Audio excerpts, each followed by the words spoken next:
It's still funny when that thing reminds you to resist was recording. Yeah, you know. Yeah. It's never gets old. All right. Hilarious. Yeah, man. Hey, check this out, y'all. We would like to dedicate this episode to John Chisholm and Eric Speedy Martin, both me and Peter Dubb's classmates, teammates, and most importantly, our brothers. May they rest in peace. Yeah. Amen. Awesome, Amen. good one. Condolences to the fam. Yeah. Yeah.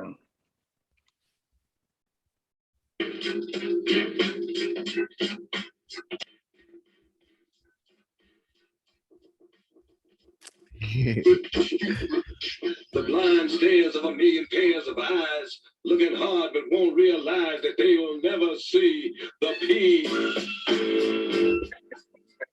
You know. I'm tired of the powers that be, along with the media telling me who I should be admiring because I subscribe to free thinking, y'all. Let's do this like Brutus, if he only knew this. And like Arby's, we got the meat.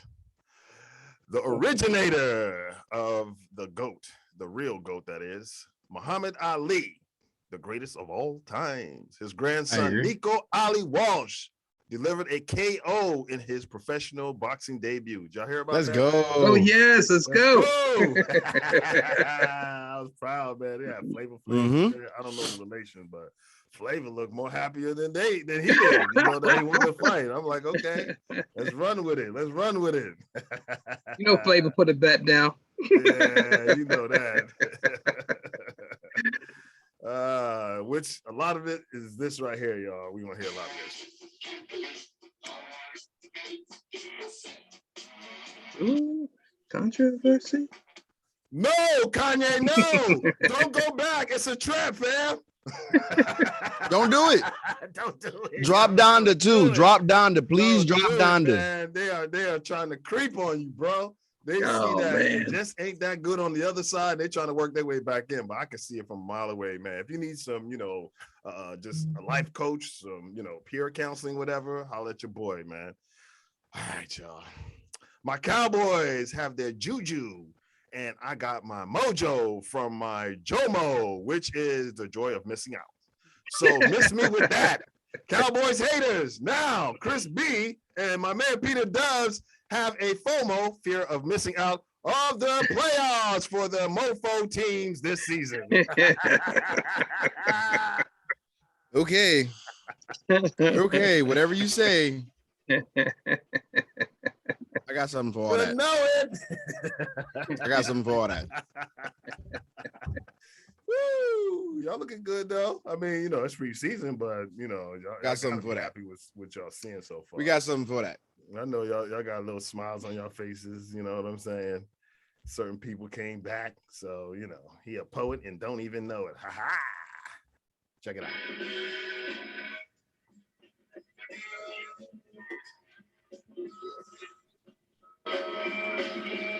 Gotta put my serious face on now. Showtime.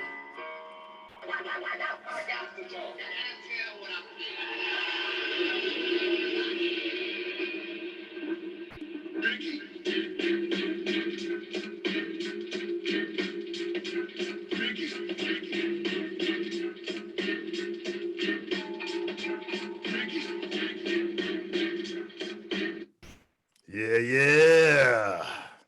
Charlie, fuck around. He doesn't work here. We got a humdinger of a show for y'all today. Hey, fam, I heard there's going to be an Uncle Drew sequel. Did y'all hear about that? Yeah, it's where Uncle Drew and the crew get back together to take on the old-ass, icy, hot-smelling Lakers. And Uncle Drew and crew come out victorious. At the top of the day, it just isn't what it isn't, fam. I made that. Yeah. Everyone keeps saying this. The word of this episode is fiduciary. No, it's not something that thoughts do to their pockets 5 times per month. It means a person or organization that acts on behalf of another person or persons, putting their client's interests ahead of their own, with a duty to preserve good faith and trust. Like, I have the fiduciary responsibility to the Dallas Cowboys. Yes, I do. By the colors I'm wearing, okay?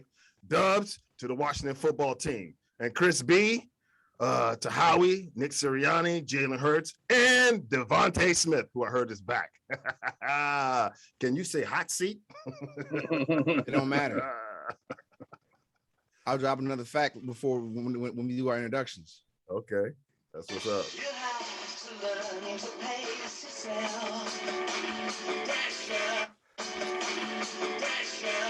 Yeah, there's a lot of pressure out there on a lot of people trying to make teams, trying to become starters. But, you know, sometimes it just isn't what it isn't. And we'll see, man. We'll see how it pans out for a lot of people.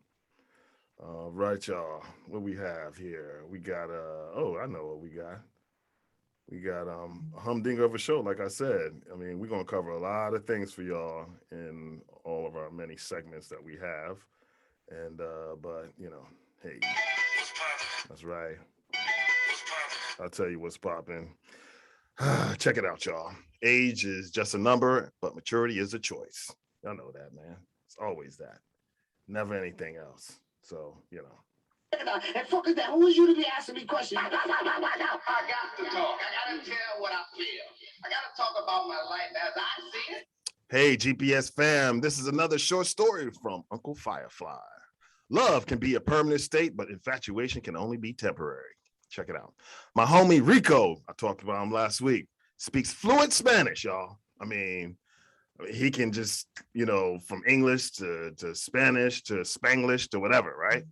And the DMV has a plethora of fine-ass Latinas, as y'all know, right? All right. But instead of him finding a chica locally, he goes to the DR, meaning the Dominican Republic, for y'all. Ooh. To find Ruv, not love, but Ruv. Oh my God. He found this beautiful Dominican sister named Viagra. I ain't gonna call her real name out, but you know, it's close to Viagra. All right. After a few years of going to visit her at least 6 times every year, while showering her and her family with mucho dinero in gifts, not to mention acting as a Western Union, MoneyGram, and a Vimo sucker for Ruff, like I said, he finally got her to move to America and set her up with a K-1 visa. Y'all know the K-1 visa, right? Oh, yes. Oh, yes. Okay. After 3 weeks of being in America, she unhatched her plan. The race. Yeah, by first refusing to be intimate with him anymore. She just cut him off. She was like, that's it. You know, after giving him a little bit of play, you know. And after many arguments proceeded due to him having blue balls, this slickster called the Fuzz. Y'all know what the Fuzz is, right? The Fuzz ain't our cuz. On him to claim domestic abuse. This got him removed from his own home and also an expeditious K-1 visa for her. She then moved to NY, where she had her true love waiting to meet up with her, leaving my boy high and dry. Oh, yeah. When she left, she took all that was of value and that wasn't nailed down, including his pots, pans, laptop, and PlayStation, y'all. Does she even play PlayStation? What?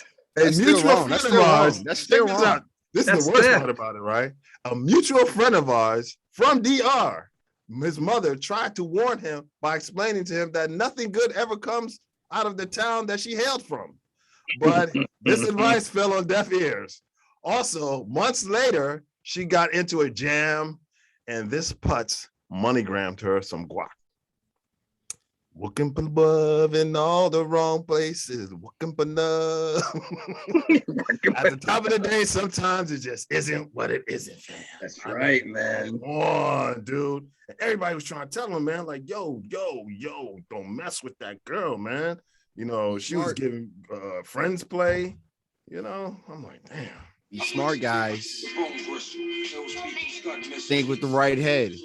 Naive, man. Can't be that naive. I seen it coming before it happened, but he didn't want to hear me though. Sorry, Rico. I had to put you on blast. But they still don't know your real name unless they go look at the last episode. Rico has to stop drinking that Evian water, man. Lay off the tequila. We're back like Mojo, and that's Maurice and Joseph.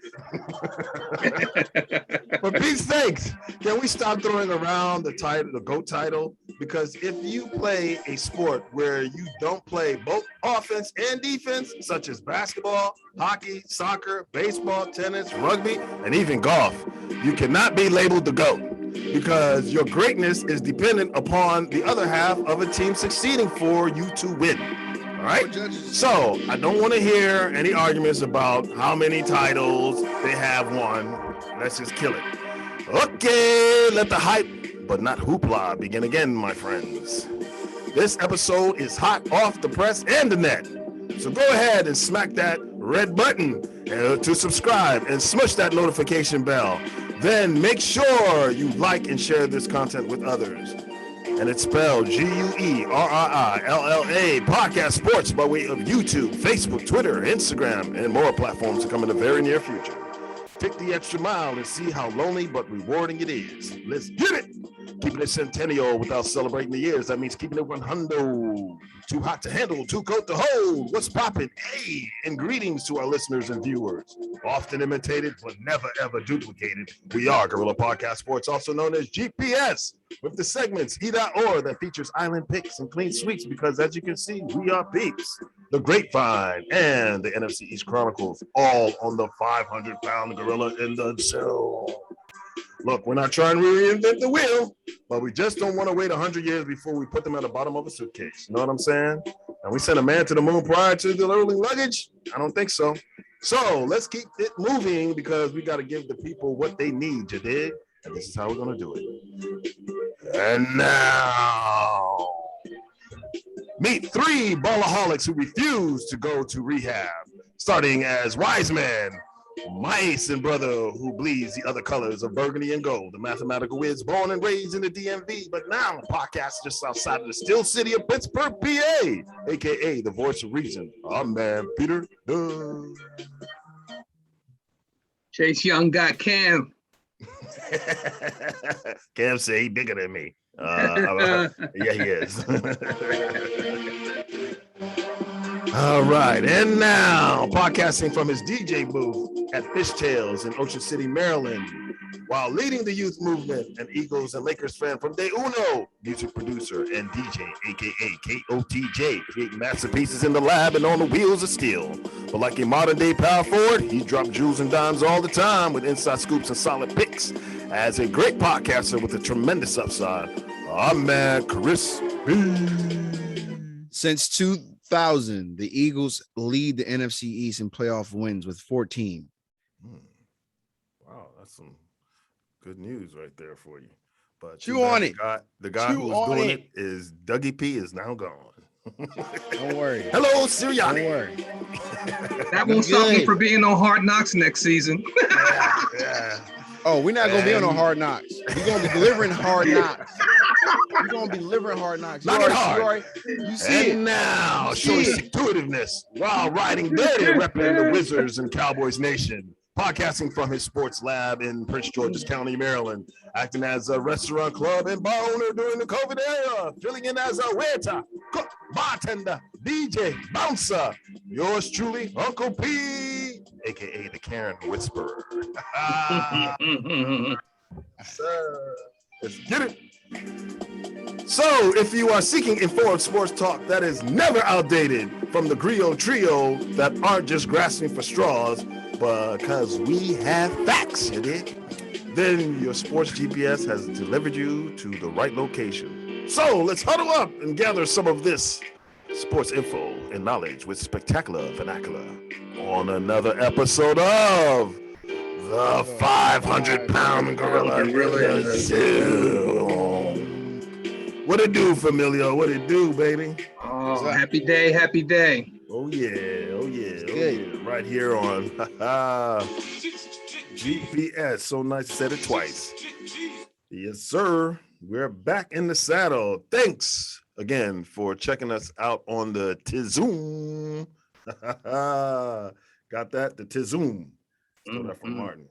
Yeah. But y'all, check this out, y'all.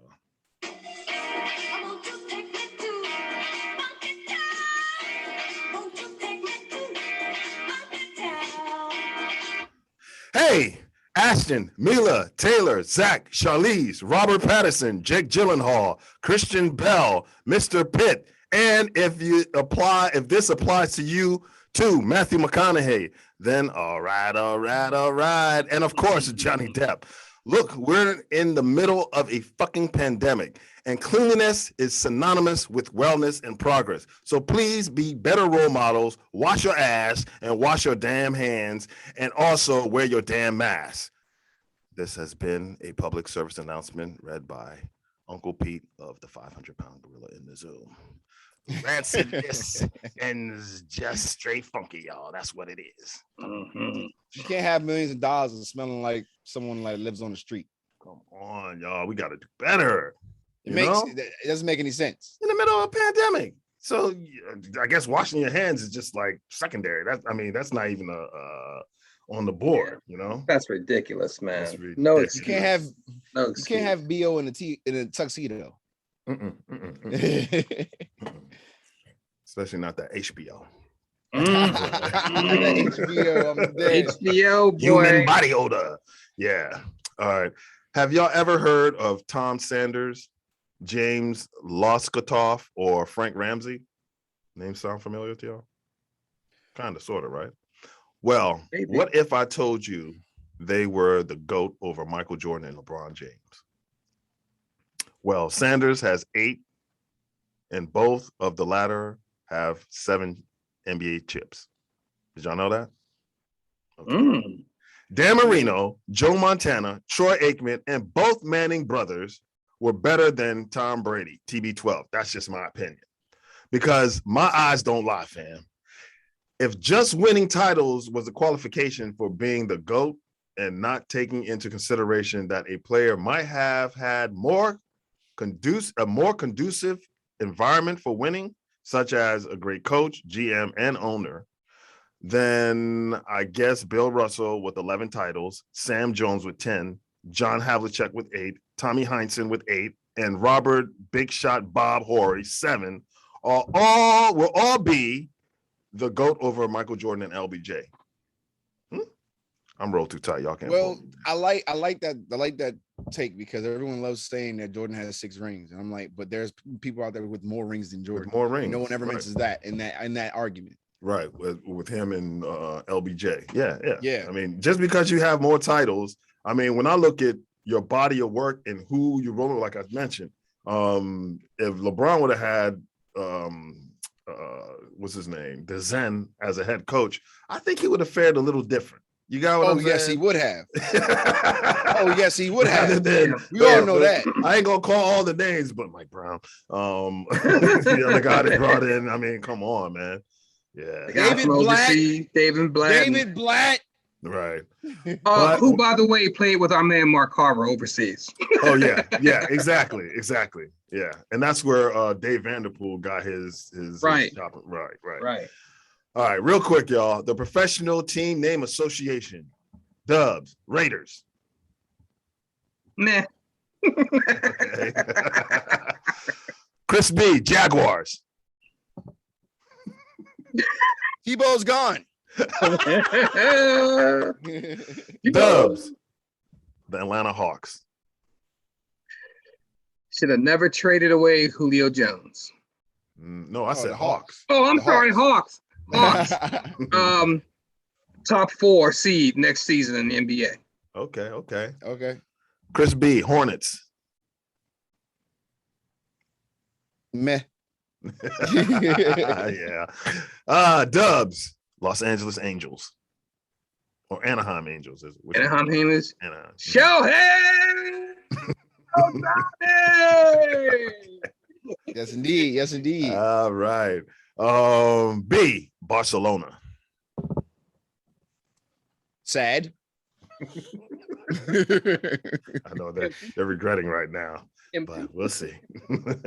Woo. All right, y'all. Here are the topics for this episode. The NFL's top stories with a look around the league. The NFC East Chronicles. Chris B. Ballin with the NBA news and updates. Major League Baseball dubs, doubles, and double plays. We have a new segment called Here or There. Kicking it with Uncle P, which is soccer, news, and scores and updates. The Grapevine. The episodes Crash Dummy or Dummies of the Week. Some E.or, and the joke or jokes of the episode. So let's kick it right off the tee with a little bit of NFL news and updates. Yeah, that's what we got. You know, there's a lot going on in the NFL, boys. I just want y'all to know. So we're going to start it off.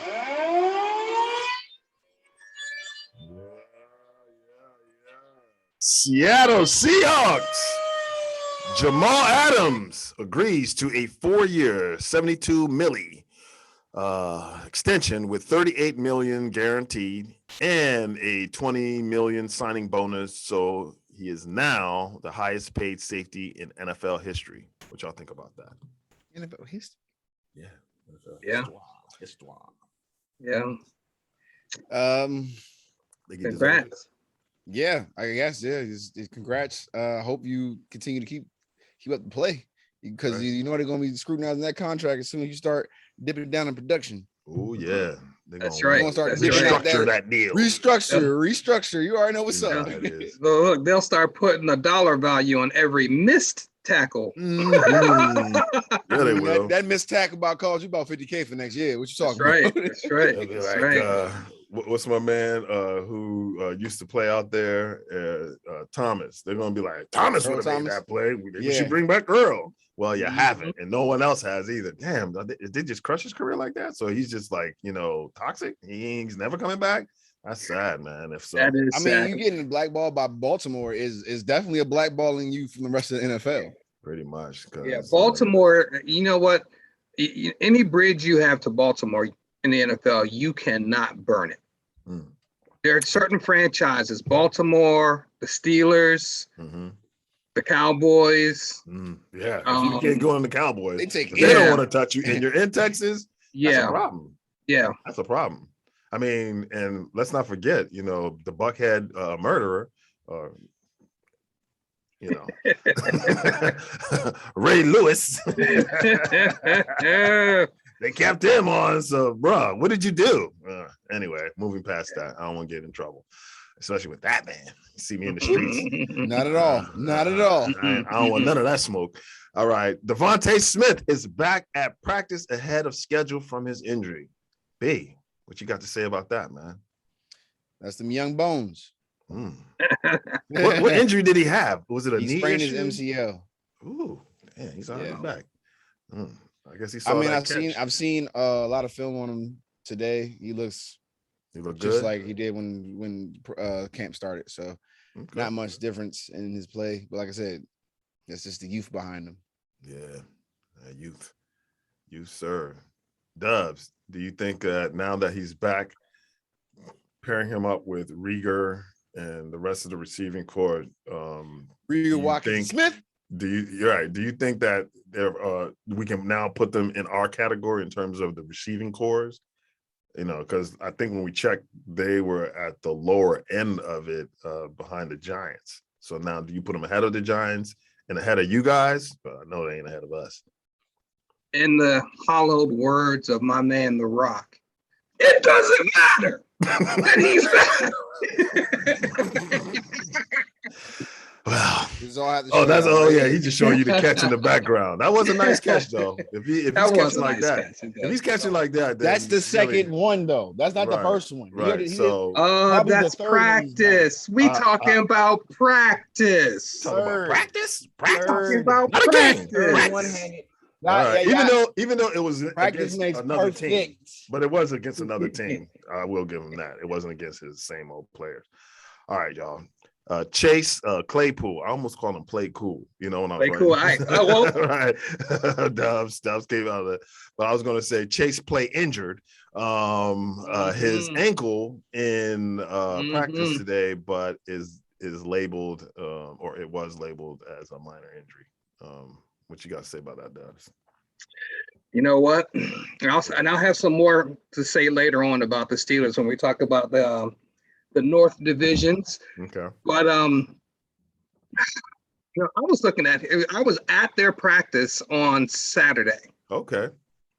And I was looking at him, and he was looking good, but I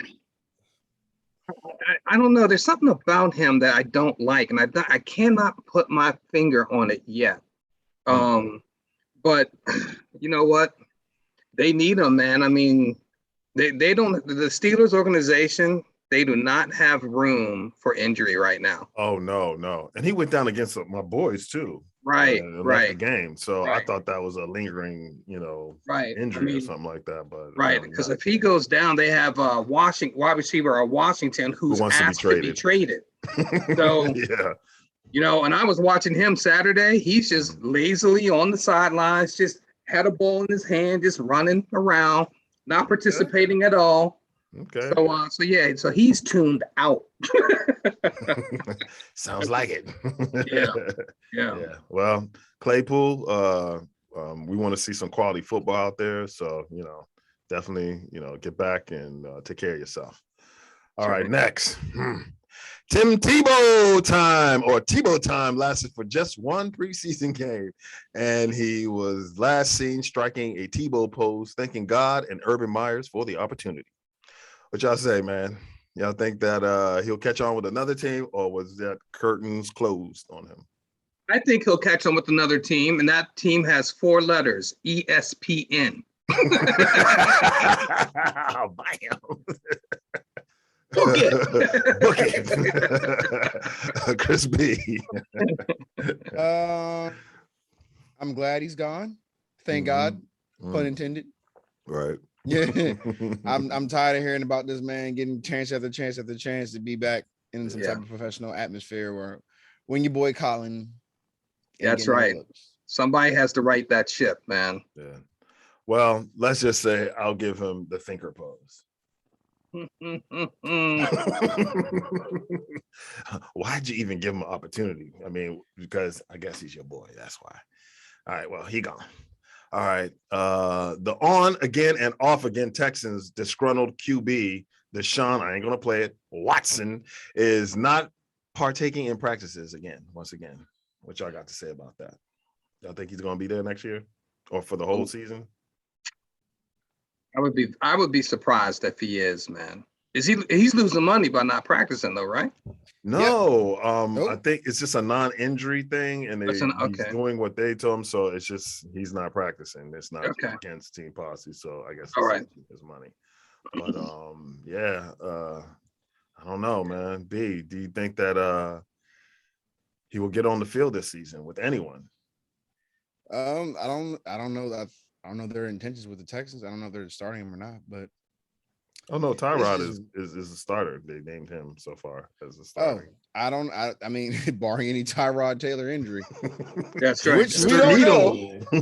Barring any vaccine malfunction. Keep that needle away from me, please. I already got the Johnson & Johnson, y'all. They even got my booster. They might mess up and give him another one, Barring any syringe malfunction to Tyrod Taylor, I definitely see Deshaun being a second stringer the entire season, or a third stringer. I don't even know if they have a second stringer. Yeah. Well, perfect segue. The vaccine or negative tests will be required at Saints games. Are more teams going to follow this suit, or do you think it would just be the Saints doing this? I think more teams will follow it. Yeah. It'll be hard. It'll be very difficult. But I think more teams will follow it. I mean, come on. I mean, numbers are increasing everywhere. We don't want this thing to go spread like wildfire again. I mean, look at what New Zealand did. Right. New Zealand had one positive test within the last week. And what did they do? They are officially shut down for 7 days because of just one positive test. Right. So I just don't see. I don't see how more and more teams are not going to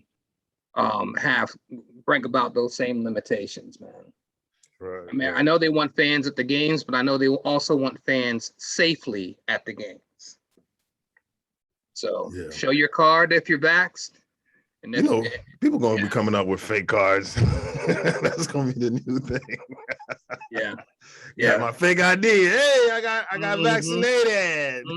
They're like, all right, show me your test. You know, like how they like you got to take a test too and show them the test that you just took. Like, does it come with a certificate or something? You know, people are going to be forging those things. And I'm going to save the rest of that conversation later on in the thing, because you know I got some questions about that, man. I think it's going to be very, very difficult for us to be able to, you know, police this thing. Yeah, I think the reason why they did this though is because Louisiana is like in the top 5 with the most reinfections and hospitalizations and outbreaks for COVID. So it's more of an incentive to people to get vaccinated, which is I don't understand. This is like the most weirdest conversation in the world to talk about getting people vaccinated in a pandemic. But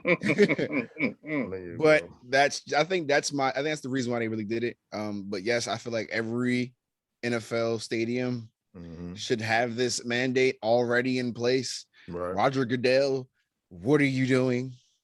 But that's just my take on that. I'm like, if you want this pandemic to slow down, especially when it's about to get colder again, flu season's about to come right back up. We should have that for every stadium.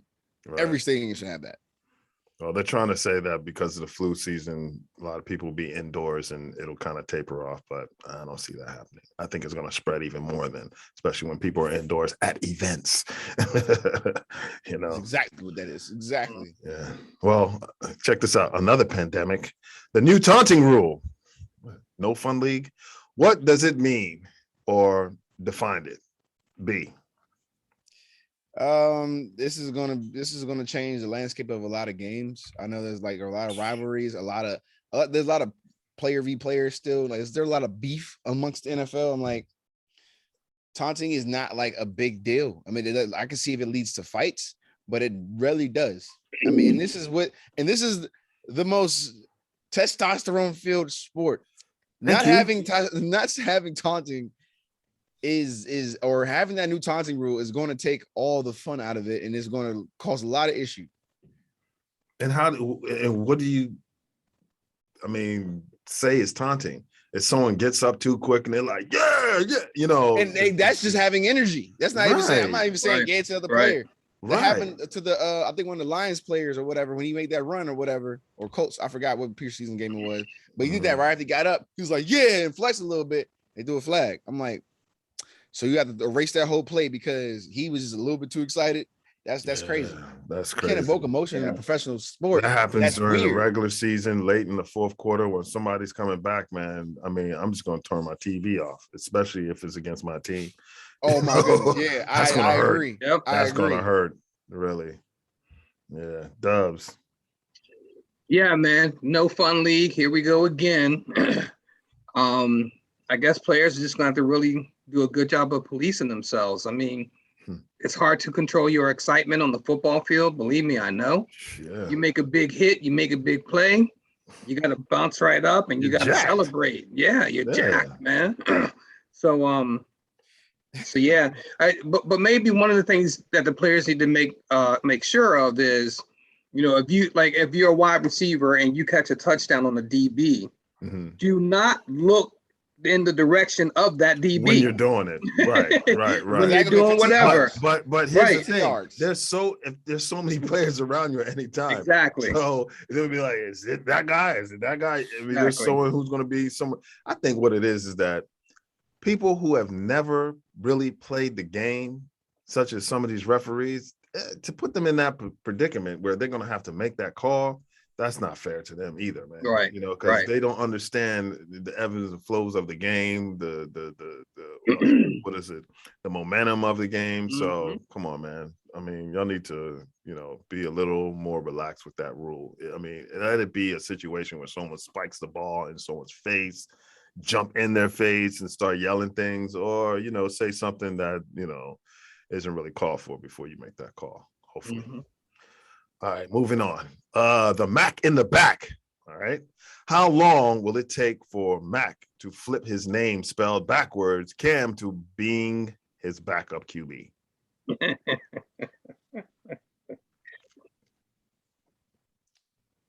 going to Did be y'all see the game? I did, because it was against my Washington football team. Right. And that's going to be an interesting development, man, because I honestly think that the young Mac Jones looked better than Cam. Yeah, he did. He did. Sorry, Cam. I'm a big fan of yours, but and that offense was juiced when he came in. The crowd was juiced. The crowd was juiced too, man. And on top of that, the offense flowed cleaner and crisper, man. He got the ball out fast, just like Brady. Got the ball out fast, just like Brady. I mean, man, Cam should be worried. Yeah. He should be worried because if he can't overcome this kid, this might be Cam's last year in the league. He'll make a backup somewhere, but I don't know if he's backup. I don't know if he'll be willing to accept that right away. But he seems to be. I mean, hey, it's still that money. Go get that money, Sonny. Yeah. B. Well, their first 4 games. Let's see: Dolphins, Jets, Saints, Bucks. Mm-hmm. If they're not 2-2, Cam's getting the boot to the second string. That's just my take. Yeah. I think it gives the first 4 games. Now, after all them free agency moves they made, all that money they spent, they want to get back into the playoffs. Yeah. So if he mess up them first 4 weeks, you'll see Mac Jones starting. Yeah. So I'm with you on that. Within the first quarter of this, well, it's not even quarter anymore because it's 17 games. Yeah. But within the first 4 games of the season, if you ain't doing what you're supposed to be doing, I know for a fact Bill Belichick is going to be like, you got to go. And I think that his offensive coordinator, I keep forgetting his name. Josh McDaniels. Yes, yeah, McDaniels. He kind of favors the kid anyway. I see how, their relationship, how it seems to be on the sideline. It seems to be a little bit more in tune than it is with Cam. But Cam's a different type of guy with the hats, the hairdo, and everything. He expresses himself differently. So I understand. All right, y'all. Takeaways from the first week of preseason games, or I should say week 1. This is it. That Drew Lock might just be a lock as the Broncos starter, and I might have to take a horseshoe out of my mouth and put some respect on his name. Did y'all see him? He looked pretty serviceable, man. I don't know. He did. Anything we had, playing. So, hey, sorry, Drew. Did they switch their coaching staff, or is it still Fangio? Yeah, still Fangio, but it looks like he put in a lot of work in the offseason, and he looking good on those. He came back. Player improvement. He came back lighter, but yet stronger. Which is big for that position. Exactly. Yeah. Yeah. I think Goff might be surprising with the Lions. I do think so. I think that I might have, written him off, but I think he probably just needed a change of address to actually light that fire to want to become better. And, who knows, he too might make me, take that foot out of my mouth. What y'all think? Do y'all think that anything's going to change, or it's going to be the same? It's still Detroit. Detroit. I agree. It's still Detroit. It's still Detroit. Woo! Detroit gets no respect over here. Yeah, well, when you have the type of play that they've been putting out the last couple of years, I see why. All right, moving past them. Also, the Washington football team, the Eagles, and many other NFL teams have a QB quandary.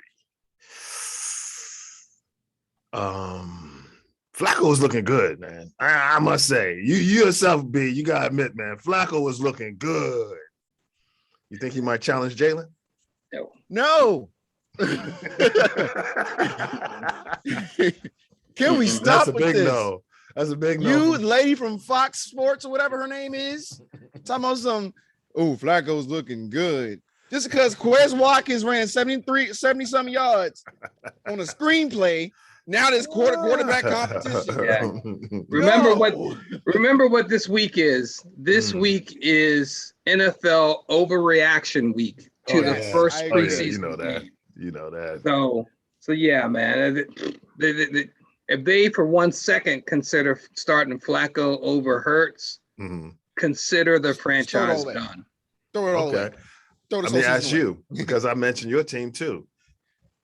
I see that was pretty tight between Fitzpatrick, and I ain't gonna get into magic or tragic yet, but Fitzpatrick and Heineke, it was looking kind of tight there, man. So what you think? You think that your boy's gonna start the season off?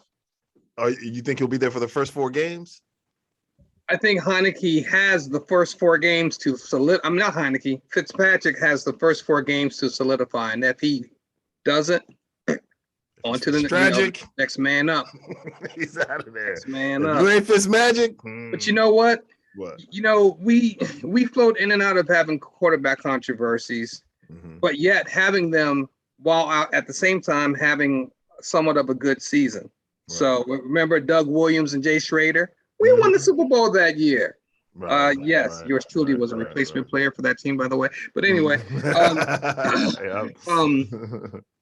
so you know, I mean, we float in and out of these things. So I think in regards to quarterback play for the Washington football team, I think it's an even more important item to pay attention to the battle for third string quarterback. Because the quarterback that the third quarterback that played for us Thursday, no, Montez. No, right. Montez. He came in before, The team was very impressed by what they saw from him. He started out shaky because he had some shaky line play, but then once he got rolling, 17 of 24, 120 something yards. You know, he put the ball out there. Made some pretty decent throws. I think Kyle Allen may need to be shaken in his boots a little bit. Okay. And I think Jameis has to do better. I mean, he looked all right, but he could be better, to just kill that whole thing with him and what's his name? What's the dude? Taysom Hill. Taysom Hill. Right. Taysom Hill. Chris B. Jameis looked cleaner though. Yeah, he did.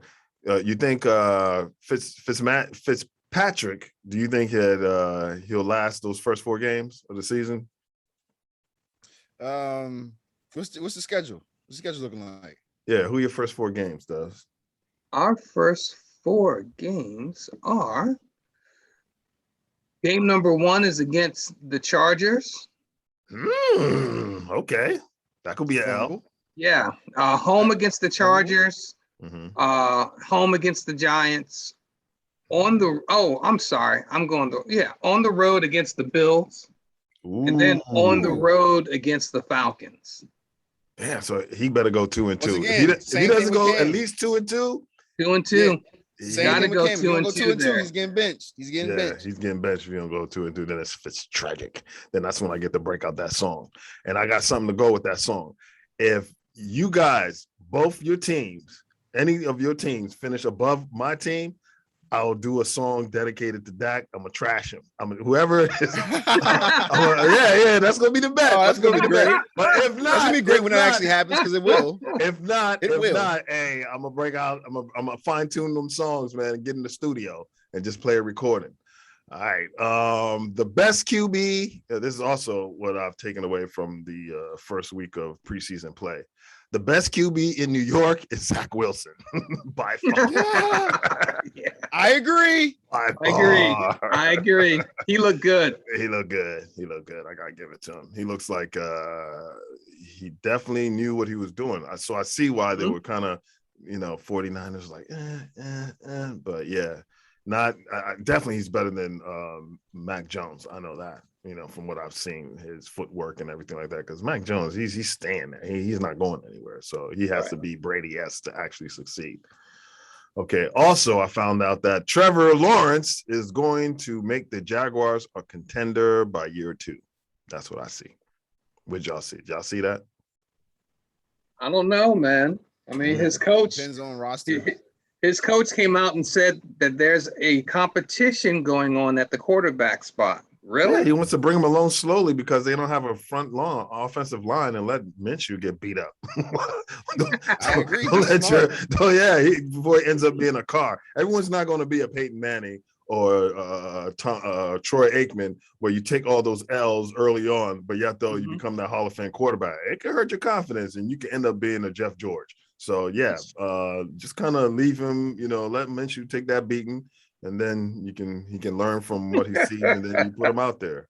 Positional preservation. The Mahomes method, though. The Mahomes method shows and reigns true that you don't have to put your rookie out there too early. Right. You can just have him chill, watch, and study. Yeah. And if he's receptive enough, he'll absorb that and then take that and then get you a ring in 2 years. Matter of fact, what's the name start away? The Bills quarterback who just signed. Oh yeah, Josh Allen? Yeah, he did. Signed a $240-something million. Oh no, what was it? 260 or 78? Yeah, $1 million contract. So he's now paid. He's taken care of. So I don't know. I don't think he started right away. I think so. He did. He did. Okay. He didn't watch anyone. Yeah. So he took his lumps, but everybody's His not lump. him. Yeah. Everybody's not him. All right. But I still see them being a contender the next 2 years. That's if they fix that front offensive line. All right. Trey Lance, this is also what I saw, is the better choice at QB for the 49ers. And Shanahan needs to start him now because he's the second best QB in the division behind Russell. That's what I saw.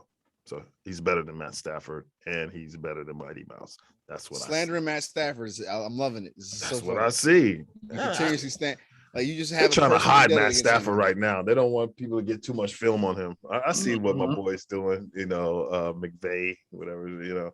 He's trying to. That's what we doing with Hurts. Yeah. Well, QB competition. Yeah. I mean, definitely. Hurts has something that a lot of these other quarterbacks don't have, which is. You have to have that. He can turn into a running back anytime. And that's what I used to see in Dak, and I hope I don't see too much of that. He deadlifts 630. Right. What's up, Saquon? Right. He's definitely strong. So, he's built to take them hits. But did y'all see anyway, he might be on here. Oh no, he's not on here. I didn't put him on there. Oh no, yes, I did. So I'm not gonna talk about him yet.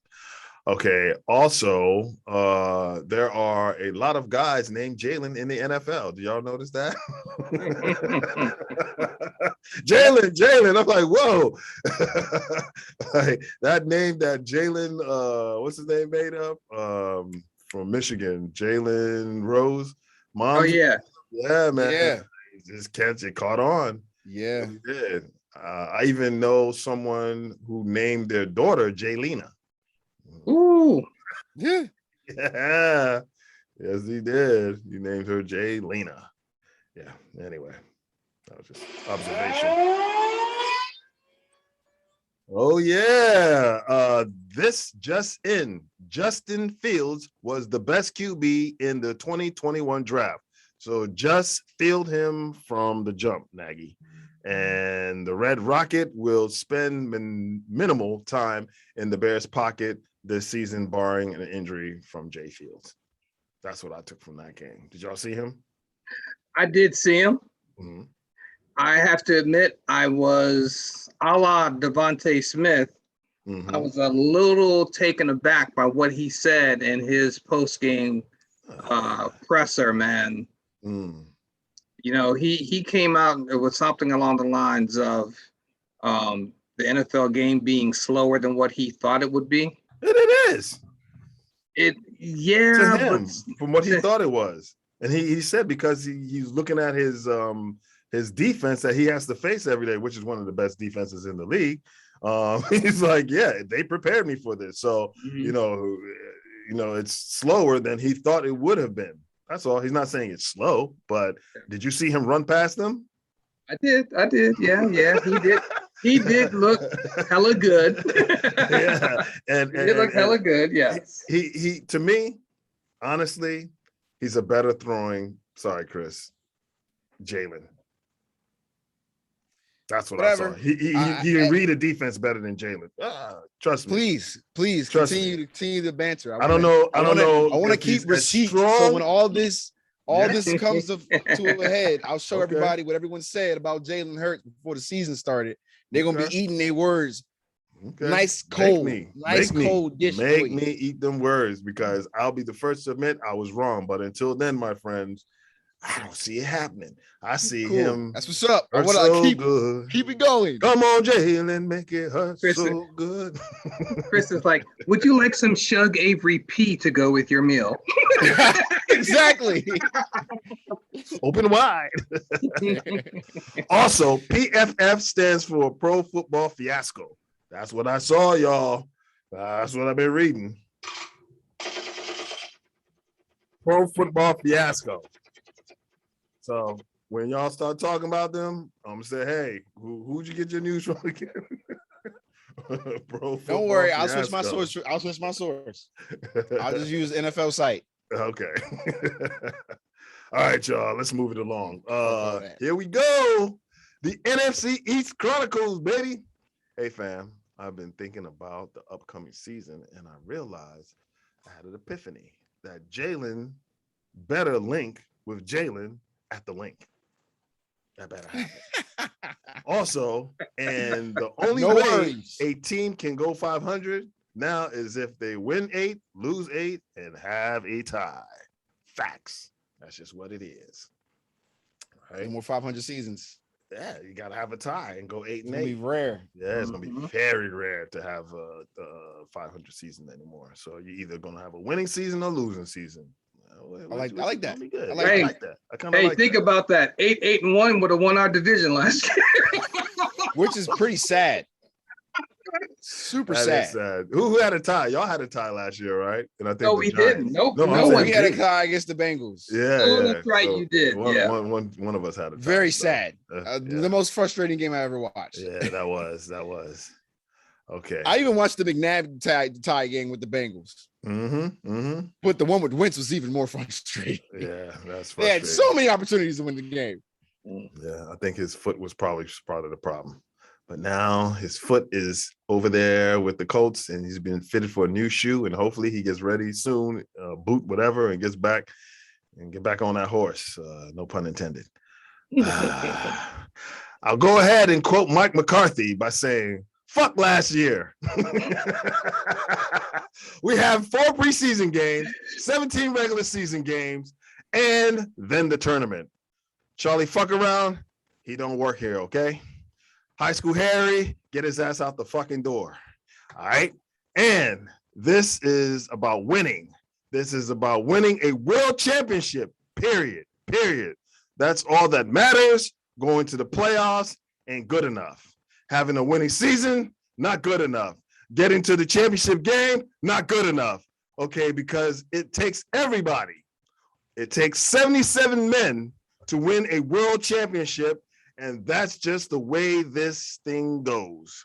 And once you hold that fucking trophy up, I'm going to tell you right now, it's fucking heavier than you think it is. Now, that's our mojo that none of the current head coaches, y'all hear that, in the NFC East have, which makes Eminem Lord of the Rings. Now, let that melt in your mouth, but not in your hands. In which order will the NFL? Yeah, so let's go. What you got to say about that, y'all? All right, that's the opening of it, right? That's all I got to say. Now I want y'all to fill me in. What's going on with your team? Chris B, because you already know what's going on with our team. They got us on HBO, and they got us talking about on HBO. Talking about Lord of the Rings when y'all need to get a playoff. Lord of the Ring of a ring. He only has one. Okay, Chris B, that's Pete's mojo moment. Right, like. Get you some playoff wins before you even talk about rings. Mojo moment. Mojo moment. Two playoff wins? I'm a Super Bowl winning coach, and I can come up with mojo moment. That's right. Oh, my goodness. That's right. Let's go. Let's go. This man going to games talking about mojo. Going to season talking about mojo. You talking about Austin, what's his name? Austin Powers. Austin Powers. My mojo. My mojo. Yeah. My mojo. This is your fearless leader in Dallas. Yeah. Okay. Yeah, that's okay, because you know why? We already know who the real head coach is. It's one Daniel Quinn, Mr. Quinn, and also on the other side, Kellen Moore. He's just a puppet. We know that. Trying to make Dan Quinn a coach He's just again? a puppet. And he better not lose some games coming up. If you lose more than 3 games, we go 1-3, he might be out of a job. I'm calling Dan happen. Quinn CPR because he choked too much. I'm sorry. You gonna make him a coach? Dan Quinn, Again? as a defensive coordinator, he ain't choke. CPR. He ain't choke as a defensive coordinator, as a head coach now. There's a lot different when you're a head coach and you're just in charge of just one half of the ball. So I got faith in him. Like he said, he found his Bobby Wagner. What you got to say I about fire McCarthy? Fill me in on your team. Fill me in on your team. What's your team doing other than that catch? It doesn't matter. It doesn't matter. No, you gotta tell us for NFC East Chronicles. You got Eagles fans out there. They want to know what's going on. All right. Well, as everyone knows, we did have the preseason game against the Steelers, 24-16. We lost, but yeah, it's just preseason. Who cares? Everyone, of course, is talking about the biggest play of the game, which was that Quez Watkins 79-yarder screenplay for a touchdown. That man just outburnt. He didn't even get a hand on him. Like, you can see when he just immediately just like, all right, I already know I'm fashioning him, and then just dips on him. Separation was crazy. It was. But he already showed that flash when he played the Cardinals last season. So I wasn't any skeptical about Quez. I'm just glad to see like the major jump that he took in the depth chart from what 5th, 6th string to top 2. I think he's probably going to be in rotation with is going to be either Rieger or Smith. But okay, top 3, Smith, Rieger, and Watkins are so far on this depth chart in my eyes. What about my man from last year? I forgot, Fulgham? from Old Dominion. Fulgham hasn't really had a good camp. He's not really showing consistency. I don't know what's going on. So y'all burying him just because they can't? No, he might still be a good second stringer on the roster. I don't see why we don't keep him. Okay. Because we need the depth anyway. Right. I mean, Arthega-Whiteside is he should be cut. Come on. They're just hanging on him for still there. The fact that they're just hanging on him. He might get a roster spot this season again, and that's just throwing me off. I don't understand how you can be the most lackluster player on the team because of where he was drafted. Because of where he was drafted, Howie doesn't want to seem like a schmuck for drafting him so high. So that's why they keep him around. But in reality, Watkins is better. How many receivers do you normally keep on a team? What is it? Top 6?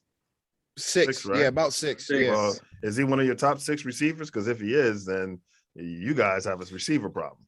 And that's our receiver room. Pick up one of the guys we cut. Pick up one of the guys. All right, we got Smith. All right, Smith, Watkins, Rieger, Fulgham, Arthega, and Greg. There's only one more receiver. That's John Hightower. So we really don't have that much to like really work with.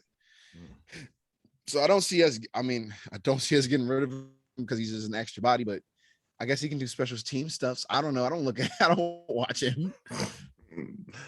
What y'all look like on the defensive side of the ball? It was great. The Milton Williams pick, I'm still loving. Everyone's saying they wanted a different player at that spot, but I'm like, Milton Williams looks like he has that ferocity, that power, that bull rush. He basically got Ty McGill the sack on that one play, I guess. I think we sacked Helmet Boy. What's his name? They got in the fight with Myles Garrett. Yeah. Mason Crosby. Yeah, right. Helmet Boy. Mason Crosby. Not Mason Crosby. No. His last name is Mason. Rudolph. Mason Rudolph. Yeah. Rudolph. Yeah. So he got a sack on Helmet Boy for that, and that was mainly because of Milton Williams just bull rushing down like right upfield to that man. It was crazy. It was good to watch that young talent because he's also in good hands, learning under the great Fletcher Cox. So but you see those guys as starters, or do you see them as? Do you see those guys? The starting defensive unit is looking nice. Okay. They didn't allow a point. Okay. They didn't allow a point at all. But like I said, with the age on the secondary and injury history, it is a little bit worrisome because our third stringers are really bad. They got diced by Dwayne Haskins. So You know, I just hopefully everyone stays healthy because man was doing his thing, man. Hey, you know what I'm saying? Maybe he heard that voice and you should have saw me heckling him at Steelers practice on Saturday. Oh my gosh. You should have recorded you ain't right, that. man. You ain't right, man. Were you at the strip club again? Why she knock your teeth out? Look out the way. She's throwing a haymaker. Look out the way. She's throwing a haymaker. Supposed to bob and weave, not weave and bob. But as everyone knows, Hurts got a good 7 passes in. He went 3 for 7 for 54 yards. Mm-hmm. I think a 34-yarder to Dallas, 10-yarder to Rieger. Yeah, that one to Goddard was nice. Yeah.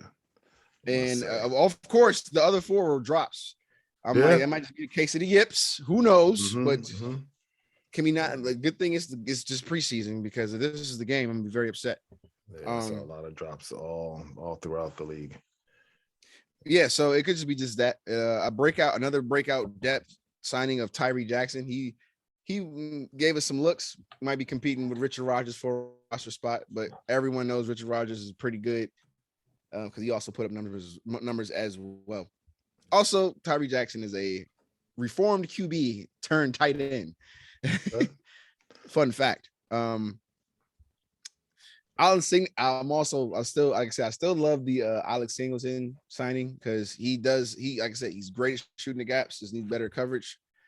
And I definitely cannot wait for my boy Riley to actually, no. Wilson. I'm sorry. I'm about to say Riley Cooper. He came back. No. I was looking at. I'll take anybody on. I was looking at the depth chart. It was both easy because Eric Wilson and Eric Riley, but Riley is also like I think a third string. He got interception in that. So that's mostly most of the game wrap up. We only lost by 8, but another good signing for us Eagles fans is Jake Elliott went 3 for 3. Oh, okay. Those, I think 2 47-yarders and a 50-yarder. Ex-Cowboy. Yeah. No, Jake Elliott was an ex-Cowboy? Yeah.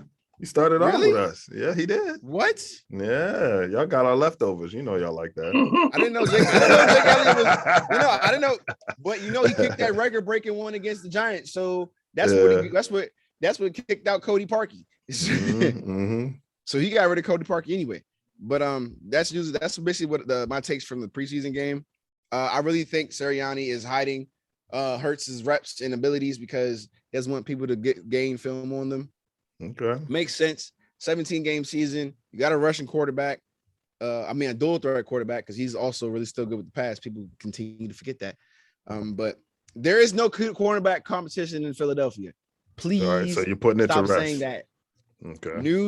News outlets, sports outlets, stop saying there's some type of quarterback controversy because Flacco was on the field longer. No, there was really truly him versus Mullins, and Mullins did terrible. I think he went like 1 for 5 with 2 interceptions. I thought Mullins was going to be a little bit better than that. Put a little fire in that roster spot. Okay. But 2 interceptions, 1 for 5 for 4 yards. He might get cut. That man up out of there. Okay, so but I think that wraps up for the preseason game. Yeah. Okay. Dubs, what you got? You impressed with your squad as much as Chris B is with his? You think they're gonna leap y'all? Or, what you think, man? So first and foremost, no, none of y'all are overleaping anybody. Oh, we're not overleaping because we're already there. Let's get that straight out the box. But I was kind of 50-50 on my team's performance Thursday night. The defense looked good. First string defense looked good. They gave up a field goal. That was it. However, as good as the defense looked, I was not impressed with our first round draft pick, Jamin Davis at the linebacker position. Yeah. He looked slow. He looked lost. And there were a couple of tackles that he left out there on the field. Yeah. And and in this division, being a first round linebacker along with Micah Parsons, guess who you're going to be compared to? Micah Parsons. Exactly. And Micah Parsons looked much better than he did. Yeah, in the first preseason game. So, but again, that's why we have the preseason. Yeah. But, Shook off those cobwebs. Yeah, but I like what I saw from our quarterbacks, all three of them. Kyle Allen did not play, but our supposed third stringer or fourth stringer, who did play, he looked good. Heineke and Fitzpatrick, they looked okay, nothing spectacular. I mean, I have to admit, Fitzpatrick made a couple of throws that they look good, but it's preseason. Yeah. If he thinks he's going to be able to complete those same throws during the regular season, that's when he's going to become Fitz-tragic. So I think he needed to be a little bit crisper with some of those throws, or his placement on some of those throws. But I actually, you know what? One of our biggest issues is actually our kicking game. Ooh. Our field goal kicker missed 2 easy field goals. That could come back to hurt y'all. Yeah, and that could come back to hurt us, because our division's tight, man, and a lot of our games could come down. Field goals. Yeah, especially late in the season when we go head to head, like our last 3 games, 3 or 4 games are all division opponents. New quarterback. If your offense isn't crisp and potent, you need that. But more importantly, what time is it going to be up and down the East Coast? That's going to be cold weather time. So, they need to solidify that and kicker. y'all play outdoors. Y'all do not play indoors. Exactly. You're not a dome team. Exactly. So that's not good. And neither is Philly. Neither are the Giants. So whenever you play, and we got the retractable roof, so we're just gonna take it off if y'all missing already to make sure you miss when you get there. That makes no sense. You're gonna either have it open before or closed. Don't do that. Yeah, we got that's what Jerry does. Jerry's the man, you know what I'm saying? That's why he built Jerry it like plays that. those head games, yes. Yeah. But it was interesting. So, the game itself was pretty good, aside from the last second touchdown run for 91 yards that they let some guy rip against them. But the interesting thing is the next practice 2 days later, Heineke was looking bad. I mean, terrible. Like 3 or 4 interceptions in practice. I mean, he was, and reporters were all going crazy about how bad he was. I heard about that. Yeah. So, the other thing that kind of rubbed me the wrong way was we had a player score the 1 touchdown that we scored in the entire game, and they cut him the next day. Wow. Veteran running back Lamar Miller, who 2018, the dude from Buffalo. 2018. This man was an all-pro. He's gonna get picked up by somebody. Yeah, he's gonna get picked up. You're not so loaded, man. Yeah, but I throw that out there because we are so loaded. Okay, we let him keep that go. same energy. Yeah, okay. We let him go. Yeah, I tried to downplay it. We let him go because we have a rookie running back, last name Patterson, who is a good friend of Chase Young's. Oh, that's the dude from Buffalo. No. That's the guy who scored how many touchdowns in the game. That's the guy. He went to University of Buffalo. Okay. This dude is the next Darren Sproles. I don't care what anybody says. Yeah, he is. I saw him. Yeah, he is. He's the next Darren Sproles. And he can catch those screen passes. Oh my gosh. And he's solid built. He's short. Yeah, low center of gravity. He has good balance to him. He's fat. He's quick. Yeah, he could very well end up being the absolute steal of this year's draft. Yeah, definitely. Because he wasn't drafted. Oh, he wasn't drafted. Oh no, a guy who scores that many times. That's stupid. It's a size thing. He's like 5'5", 5'6", but he's solid. Sproles was smaller guys in the league. Yeah, exactly. Because the thing is that when those linemen stand up, you're not seeing him until he's already by. Exactly. That's the thing. If you're short and not that fast, that's one thing. But when you're that quick, that's dangerous. I think of Sproles. I think of Austin Eckler with the Chargers. Yep. And I also think of Dave Meggett, formerly of the Giants. Yep. Oh. Definitely. Yep. What about that defense? Defense is solidified, right? I see. Other than your boy, defense is solidified. I mean, you saw what he did. Yeah. I saw that hit. You saw what he did. That he came around. That's why I hope that. I pray that my man is back to his All-Pro form, Mr. Smith, because when Mr. Smith comes to Washington, I want him to shut that guy down. I don't want that guy going off, because that means my man is going to be, Yeah, I think Chase is the kind of player where if you shut him down as far as him getting sacks, he's going to pick up play in other areas. That's where he's going to force a fumble or two. That's where he's going to recover a fumble or two, or maybe even get an interception or get a big fourth down solidifying tackle or something like that. So, man, the fact that you're going to have to double team that guy, that means Montrez or somebody else is should be getting their man on, if that's the case. Yeah. And that's why they put Jamin Davis, the linebacker, on his side. Right.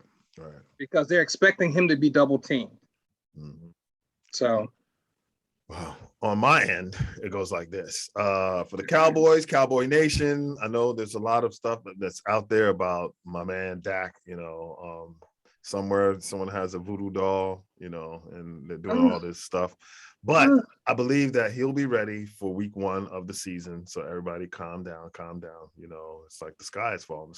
No, it's not. Right. Even if that is the case where he does not play, I kind of like what I see out of my man Gigi. Gigi kind of impressed me, y'all. I mean, Gigi doesn't have the speed, he's not quite Dak, but he's serviceable. I mean, 7 of 16, a lot of those were drops, including my man Gallup, who dropped a third down. Was it a third down? Yeah, third down catch, and it was like going to be for like 25 yards. And then he came back on the very next play and hit him on 4th and 10 with like a 10-yarder or 12-yarder, whatever, that he came back and caught, which was, it's pretty good. Cooper Rush, I don't really care, Ben DiNucci, he can run. He has a little leg room. He can get out there. But I was more impressed with Dowdle, one of the backup running backs. He fumbled, so I didn't really care for that. Also, Cedric Wilson. We got receivers. Like, you talk about being loaded, we're loaded at receivers. So my man Cedric Wilson, he did his thing, 2 for 40, the longest 34-yarder. Reggie Davis, ex-teammate of Ezekiel Elliott's at Ohio State, he caught 1 for 32, and that was a nice comebacker.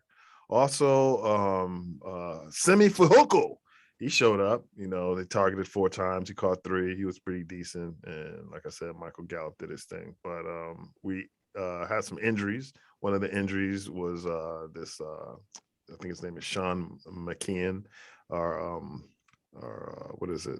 Second-year tight end. He got injured. He's going to be out for a while. But at least Jarwin didn't get hurt. That's all I really care about. And on the defensive side of the ball, Keanu Neal, he came up big with a strip sack.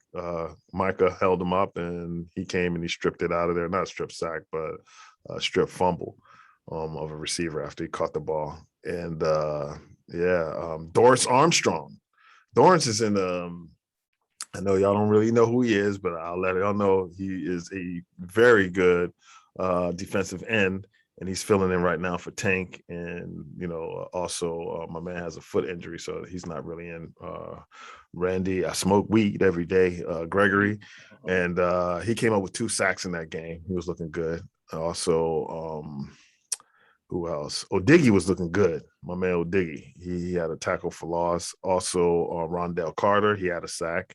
So, yeah, I mean, they look pretty good, man. I mean, none of our real starters are there. I mean, Jalen Smith, he looked all right. Like I said, he didn't play too many snaps, my man Micah, but while he was there, he had 4 tackles in a short period of time, 2 solos. And so he's going to be what he's going to be. And Vander Esch, he looked all right. And, so I'm not really worried about our defense right now until they get out there and they start giving up 100 yards per game to any running back, starting with Tampa Bay, and who is Tampa Bay? Tampa Bay's leading rusher is that guy. What's his name? Leonard Fournette. They don't let Leonard Fournette run wild on us. And who else? Ronald Jones. Yeah, Ronald Jones, Rojo. If they don't let those guys run wild on us, we should be straight. Just hold those guys. You know, we got a major injury on our defensive line, which I projected as one of our starters on defense, our defensive tackle. Neville Gallimore, he got injured, so he's going to be out for 6 to 8 weeks, I believe, with the dislocated elbow.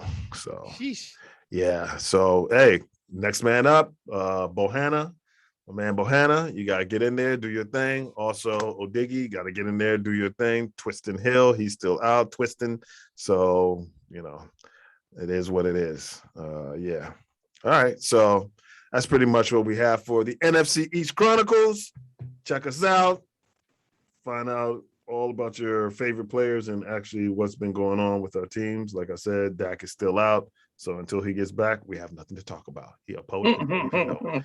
All right. So we're going to switch gears and we're going to talk about the rest of the NFC and the what is it? Well, actually, we're going to talk about in which order will the NFC and AFC South finish from first to worst. I'll start off with. We're going north. I thought it was north. Did I say north? I said south, y'all. Let me see. If north, we'll go with north. Message. Both of y'all have north, right? Mm-hmm. Yeah. Okay, so let's go. Let's go with north then. Let's go with north. All right, who y'all got? We starting AFC or NFC? Doesn't matter. Either or. Either or. I'll go AFC North. I'll start Browns, Ravens, Steelers, and Bengals. Browns, Ravens, Steelers, Bengals. Okay.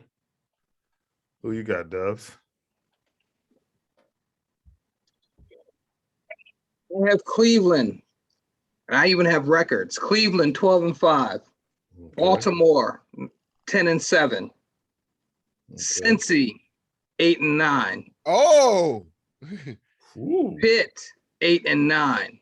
And I have Pitt in fourth place because Cincy will score more points against Pitt than Pitt will score against Cincy. Yes. I tell you, one thing I learned about the Steelers this past weekend is they're not loaded. They're not loaded at all. It is what it is. And I will tell you, that team is absolutely handicapped by one person and one person only, and that is Ben Roethlisberger. And guess what? That's the way Ben wants it. Okay. Go out like you want to go out, bro. Yeah. Might not be to the other team's liking, but or your teammates' liking, but I guess so. Yeah. All right. Okay. I have B-More finishing in first place. After B-More, I have Cleveland. After Cleveland, I have this is tough, but I'll go with Pittsburgh and then Cincy coming up the rear. But yeah, I have B-More finishing in first place. So it's on record right now. Okay. Okay. All right. Who y'all got for the NFC North?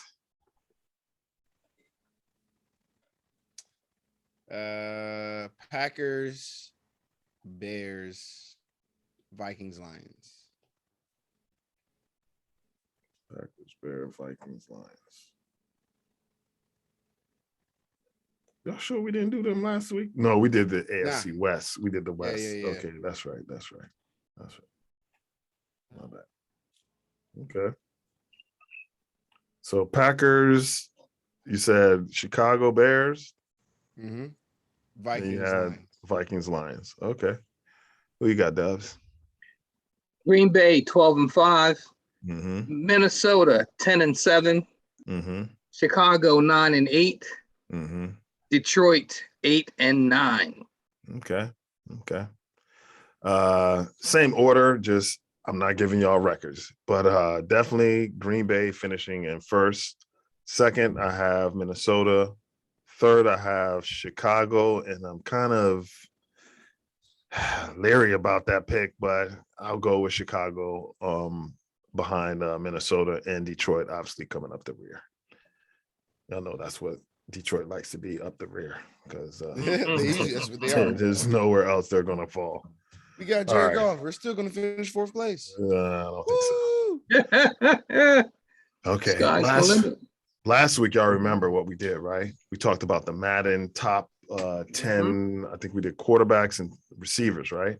Running backs is this is I do not agree with this list. Okay. Well, this week we're gonna do running backs. And to start off with running backs, they have Madden top 10 running backs, run CMC, which is Christian McCaffrey. Oh. We have LeBron and Cleats, which is my man Derrick Henry. For 2, that's who they have, right? I believe. Yeah. Yeah. And then Nick Chubb at 3, Dalvin Cook at 4, Alvin Kamara, my man, AK Librarian Man at 5. 6, we have Aaron Jones. 7, we have Saquon. 8, we have Josh Jacobs. 9, we have Zeke. And 10, we have Joe Mixon. So, Chris B, is that what do you believe that they got it right? No, it did not. That is running back ranking, putting Christian McCaffrey over Derrick Henry. Not even that. Derrick Henry, Nick Chubb, and Dalvin Cook. No.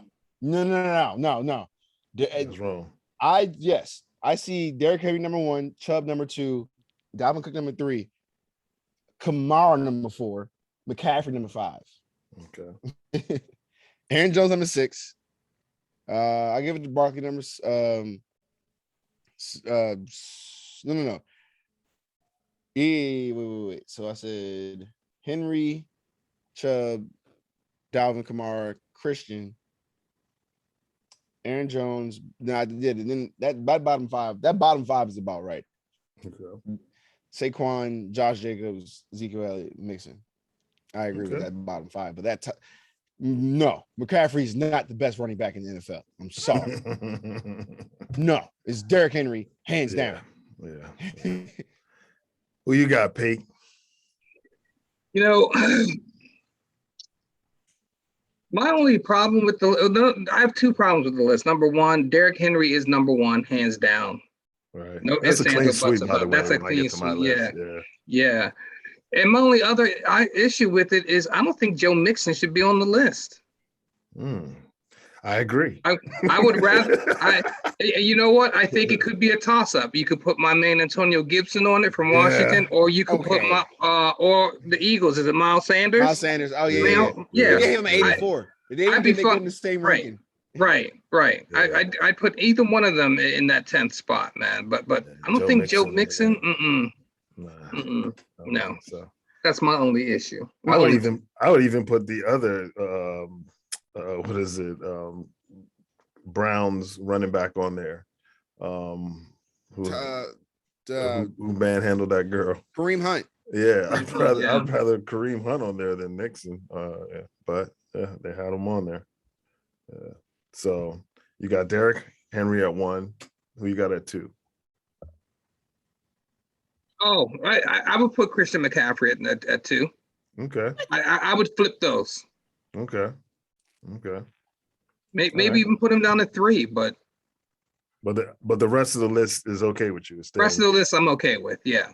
Okay. Yeah. All right. My list goes like this.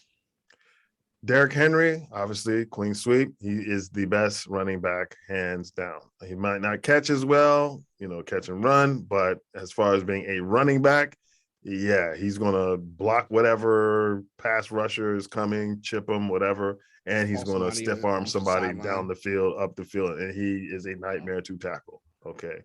Number 2, sometimes I guess an injury here or there changes people's projection of you or whatever, or how they might view you. But I got Saquon. Y'all remember that guy Saquon? I remember. When he touches the ball, he can take it to the house, and he's like a thicker Barry Sanders. Mm-hmm. Yeah, I got him at 2. Number 3, I have Alvin Kamara. I saw what he did last year, both catching and running the ball, and I think he had like 6 touchdowns in one game. Yeah, sign me up with that guy. Also, then I have at number 4, Run CMC, right before my man Zeke.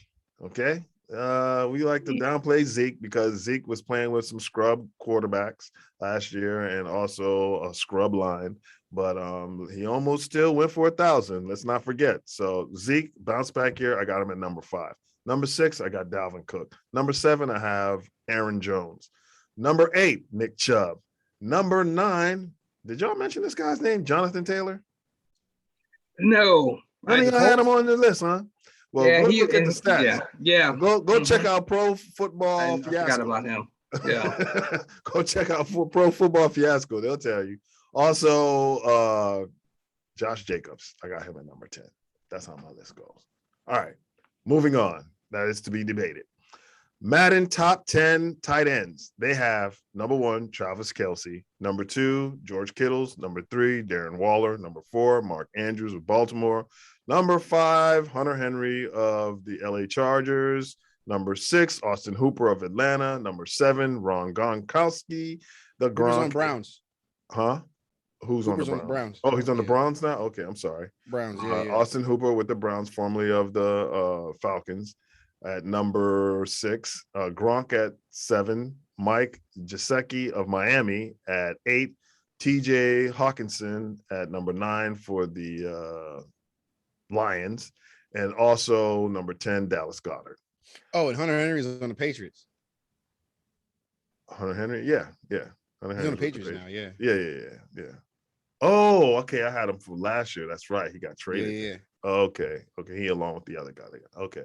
Is he hurt right now? I think one of them are hurt. I don't know. Yeah.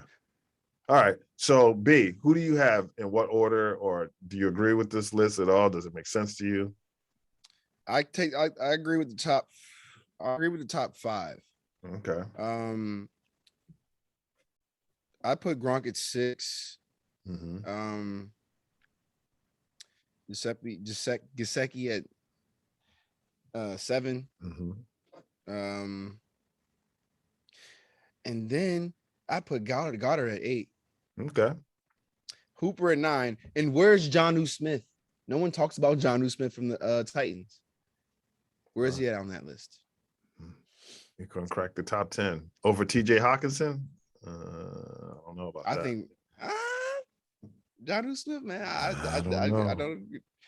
I mean, the only reason why I said that because I had him on my fantasy team, and he did put up numbers. So I saw guys. He put up numbers, but when I checked out the numbers, I think Hawkinson put up better numbers than that dude.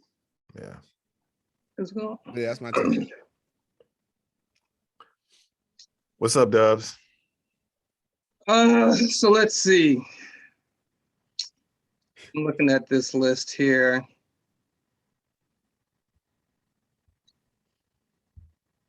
I have a problem. I'm sure you do. I'm sure you Logan do. Thomas onto this list. I have a problem with Logan Thomas not being on this list. Here we go. Come on, man. Okay. Are you kidding me? Are you kidding me? Tell me what you got. How is he not on this list? Tell me what your list look like then. It's Kelce, Kittles, Waller. Those top 4. Kelce, Kittles, Waller. Uh-huh. I'm fine with those top 3. Mm-hmm. I'm top 4. Mark Andrews, Baltimore. Mm-hmm. I'm fine with the 5 of Hunter Henry. Okay. I don't know about Austin Hooper, man. At 6. That's the one I'm always. I was like, I had to bring him down some. I'm like, he's not. Yeah. That great. I would move Gronk to 6. Mm-hmm. Like I did. Hawkinson to 7. Mm-hmm. I would move Hooper and Gesicki. Gesicki's off the top 10. Okay. Hooper off the top 10. Okay. Which in my mind would then move up Goddard. Move up Jared Cook. Eric Ebron should not be within the top 20 because he drops way too many passes. I don't know that I'd have Evan Ingram in the top 10, but I would put. I won't even put Logan Thomas in the top 10. He's definitely top. He's definitely top 15. Okay. But not top 10. Okay. And again, and I agree with Jonnu Smith. He should probably be higher. Okay. And I think the surprise is I'm surprised at how high Kyle Pitts is. He hasn't even done anything yet. Well, let me ask you this. Well, he's not in the top 10. He's not in the top 10, but I'm looking at. Do you think a lot of this is built on reputation, or do you think it's built on numbers? Because I went strictly on numbers. Reputation. I think a lot of this is reputation. Right. Reputation. I didn't do. Yeah. Okay. So so your top 10, is that your top 10? Yeah. Okay. Well, mine, I did my research. It ain't built on none of that crap. Okay. Like we said, Kelsey number 1, Kittles number 2. And Waller number 3. Number 4, I have TJ Hawkinson. I don't know why y'all got him so low on yours, but or not even on there, but TJ Hawkinson at number 4 when I look at the numbers. Number 5, I got Andrews. Number 6, I think someone said he's not on their list.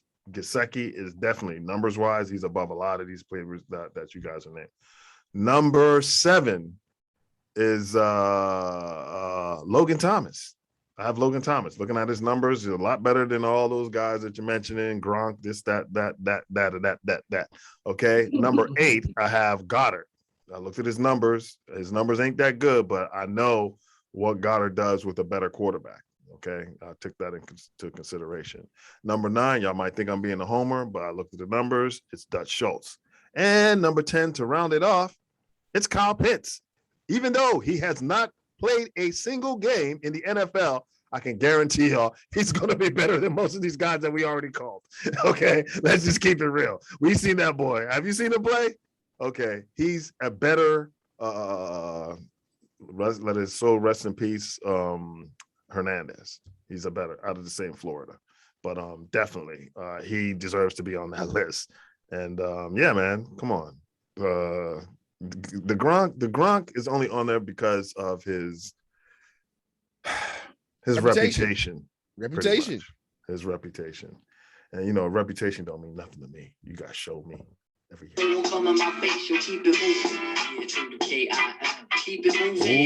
Oh yeah. Yeah, y'all know what time it is. They're playing basketball. We love that basketball. Yeah, it's Chris B balling with the NBA. Hit us up. What you got for us, B? All right. Big story of the day is some of the schedule releases of the upcoming season. Season openers have a playoff rematch of Bucks versus Nets, and then a play-in rematch of Lakers versus Warriors. Okay. And then this Christmas Day schedule release as well. Jam-packed Bucks v Celtics, Suns versus Warriors, and everybody's headliner of a matchup, Lakers versus Nets, and Mavs versus Jazz. Yeah. It's just your usual run-of-the-mill NBA big time big day matchups. Would you rank which ones you would watch the most, or which ones you would be really looking forward to? Oh, definitely the Nets, Lakers. Oh, yeah. The Christmas keeps on giving. Yeah. That's the gift that keep on that giving. But hold on, you said the Warriors, and who the Warriors play? Suns and Warriors. Suns and Warriors. Okay, I see how the Suns are on there, but the Warriors, they didn't even make the playoffs or the play-in game. So I don't know why my Wizards aren't there, who made the playoffs, and these fools didn't make the playoffs. I see the partiality. I see what's going on. People, they want to sell the Steph stuff and stuff like that. But the Warriors, let's just face it, might not even have, with Klay Thompson back, a better record than my Wizards next year. Bucket. So yeah, I don't. Really I like that guarantee. Yeah. What do you think, Dubs? Yeah, I agree, man. Lakers, Nets every day, all day. But I do like Brooklyn versus Milwaukee. On day one, I like that. Yeah, I definitely like that. I like that. That's a good way to start. Yeah, but like Pete, man, get the Wizards on there, man. Showing us no But you know love. what? That's cool. But you know what though? That's cool. Underestimate us. You know what? Our roster from top to bottom right now, even with Kyle Kuzma, I think it's pretty solid. Yeah, I like think it. it's pretty I love solid. I like it, man. I hope Bradley does too. I hope he sees Yeah. the light and just stop trying to, chase, because everybody's not going to be able to give you that super max that you're looking for. That's right. Coming up. That's right. If y'all keep 50 Kuzma, million a year. if you guys don't trade Kuzma, do you think he gets a starting spot on the Wizards? Kuzma, there's a possibility he could. It depends on if Danny Avila is 100% or not. But if Danny Avila is 100%, then Kuzma might be coming off the bench along with Harrell. Trez. And yeah. All right. Moving on. Your boy Pat Bev got tossed like that pass to Rieger in the corner of the end zone. Got caught by my boy one-hand Rieger out here. Yeah, he did. That man got traded twice in one day, going from the Grizzlies to the Timberwolves. Cabo on 3. He gone. Is this another case of being the small dog having more bark than bite? Yeah, they need more offense, man. He wasn't giving them enough offense. I think that's why they went with Bledsoe. Because Bledsoe can play defense and he. You think Bledsoe's worth being traded for 3 players though? I don't know about 3 players, but they're trying to get rid of some. And he kept Reggie Jackson too. They're trying to get rid of some cap space. Yeah. So they got rid of Rondo. They figure, he's getting old. So do you think PG, Kawhi, and Bledsoe are going to be a good match? And if they are, you think they'll? Oh no, it's going to be Jackson. Jackson's going to be running the point. Reggie first started over Bledsoe. Yes. Did you see the playoffs? I haven't seen what's his name do that in the playoffs. I mean, basically, Reggie was holding their dick. Oh, I'm sorry. They're nuts. Yeah, he was holding them up, man. I mean, with Kawhi gone, yeah, he was, and we don't even know if Kawhi is going to be back next year at all. Yeah, so now you're looking at whoever the other person might be in the backcourt, and then Bledsoe's coming off the bench, just like his buddy who's now on vacation in Cabo. He's not starting. Yeah, I don't know if Pat Bev even started, but no, he's not gonna start. Yeah. Speaking of the Timberwolves, because they just acquired Pat Bev, they are being very persistent in talks with the Sixers of acquiring Ben Simmons. The Sixers are trying to deal Ben Simmons before the training camp begins. Yeah. Do you think they can get their guy Dame, or settle for D'Angelo Russell? That's like you can't. That's an upgrade. D'Angelo Russell right now is an upgrade to Benjamin Simmons. He can shoot. He can at least shoot. He's not going to be a liability. That's not an even trade to me. I mean, Ben Simmons for Russell. That's okay. A few other. You gotta give him other players some draft picks. Right. Yeah, but do you think they get their guy Dame, or do you think another team can strike a better deal than the Timberwolves currently? And what team do you see striking a better deal? Man, it's gonna be hard to get Dame. To be honest with you. You already got 2. I think what's the name has a supermax, doesn't he? Embiid just got. Embiid just got his, but the other guy, Tobias Harris, I think he might be getting like 20-something mil a year, 30 a year or so. I don't know how you get Dame on there fit that under the salary cap. That is true. Yeah, that's tough. I think Dame's going to stay where he is, y'all. To be honest with you. Do you see anybody, any other team trying to strike up that deal to get Ben Simmons? Nobody wants Benjamin Simmons. Let's just keep it real, y'all. The Kardashians don't even want Benjamin Simmons. Exactly. Australia didn't want Benjamin Simmons. So, just work on your game, stay where you are, because I know Morey, he's asking for too much. No one's going to give that asking price that he's putting out there. No one's that stupid. Danny Ainge is no longer general The manager. GM, yeah. So who's going to fall for the okie doke? I don't know. I don't think it's going to happen. So Benjamin is probably going to be where he is, or he might just end up in Portland. Huh? Portland. Minnesota, Brooklyn, Minnesota. Yeah, they got a Brooklyn, Minnesota. Yeah, and then Brooklyn Park, Minnesota. That's what he's going to do. Oh my gosh. Do you think any other team could give Ben Simmons for a better price, Dubs? I don't know, man. I agree with Pete. I mean, no one's going to fall for that asking price. No one outside of the Sacramento Kings is going to fall for that asking price. Then De'Aaron Fox, though. De'Aaron Fox. But they're giving up Fox, and they're like, okay, is this where kings come to die or queens come to die? If that's the case, yeah. But if you're trying to be serious of building your team, that's not a good trade-off. I mean, that guy is definitely better than Benjamin Simmons. Right. That's for sure. Hey, I'd pull the trigger if it was De'Aaron Fox. Embiid and De'Aaron Fox. Tobias. Yeah, but they might be asking for too much. He's asking for probably that, some draft picks, and probably Buddy Hield for some reason. It's like, are you really trying to get rid of this guy, or are you trying? So, are you just playing a game? yeah.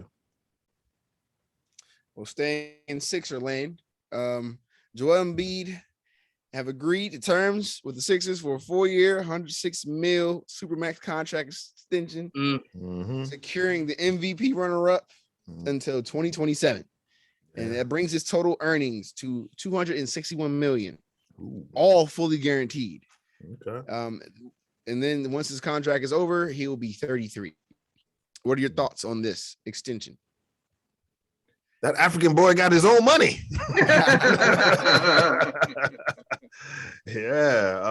Man. They should have. I mean, you got to pay the man, and he's going to be there. He's basically the face of your franchise right now. Now that we know what Benjamin's offering. So, yeah, he that was a smart move to lock him up for that time. Now, whether or not they'll be able to place players around him to win a chip, that's going to be a tall task, because first we're seeing how hard it is to move this guy, Ben Simmons. So if they can find a way to move him, then now they're talking, and it's who you get in return, who's coming out in the draft, and how you draft, and yeah, that's what it comes down to in terms of them winning anything. But right now I see him like maybe third, fourth best team in the East, probably the fourth behind Atlanta. Yeah, I agree. What do you think, Dubs? Yeah, I agree. Yeah,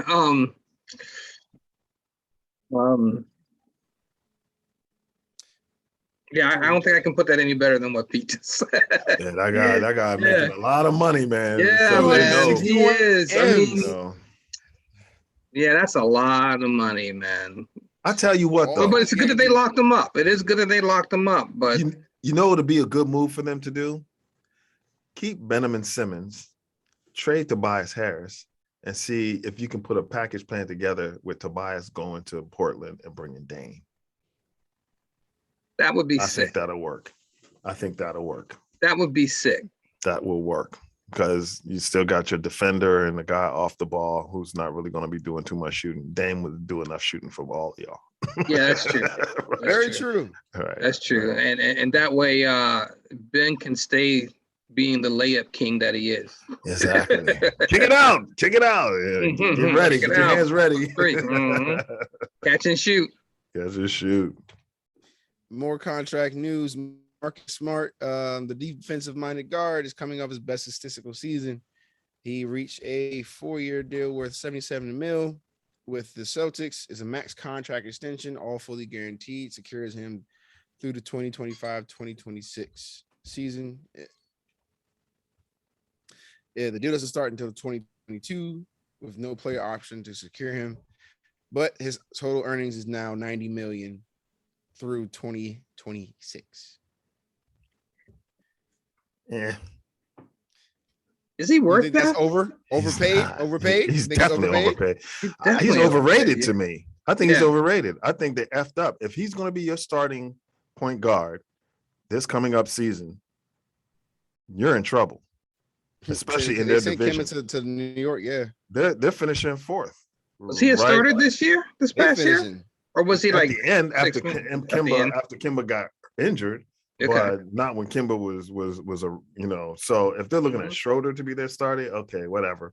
But the way I see things, you have the Brooklyn Nets, you have Philadelphia. No, I'm saying in their division. Then you have the New York Knicks. Then before you have the Celtics. The Celtics are in fourth. Who put Celtics are not beating out New York, especially now when you have both Fournier and Kemba Walker, two of your ex-players. Now who are going to be starters. I don't see that happening. So, you know, by people are like, oh, they're trying to look forward to getting Bradley Beal. Who's going to trade for that? I'm not trading for Kemba. I mean, not Kemba for Marcus Smart. And no pun intended, but that's not smart. Shepard knows that. Shepard knows that. So, or actually pun intended. Yeah. So I don't see it happening. I just don't. Other people might believe in him like that, but I don't. I've seen enough. His game has not really gotten that much better. Yeah, he had better numbers only because why? Kemba was out most of the year. There you go. More shot opportunities. What you think, Dubs?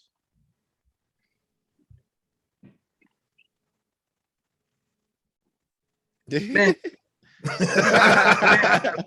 I'm just not a Marcus Smart fan, man. I didn't like him in college. I liked him at Oklahoma State. He went to Oklahoma State, right? I liked him there. He did. But I didn't he like was him just there. A scorer. He was just a yeah, scorer. But I looked at him as being someone who's not going to make it any more than 4 or 5 years in the NBA.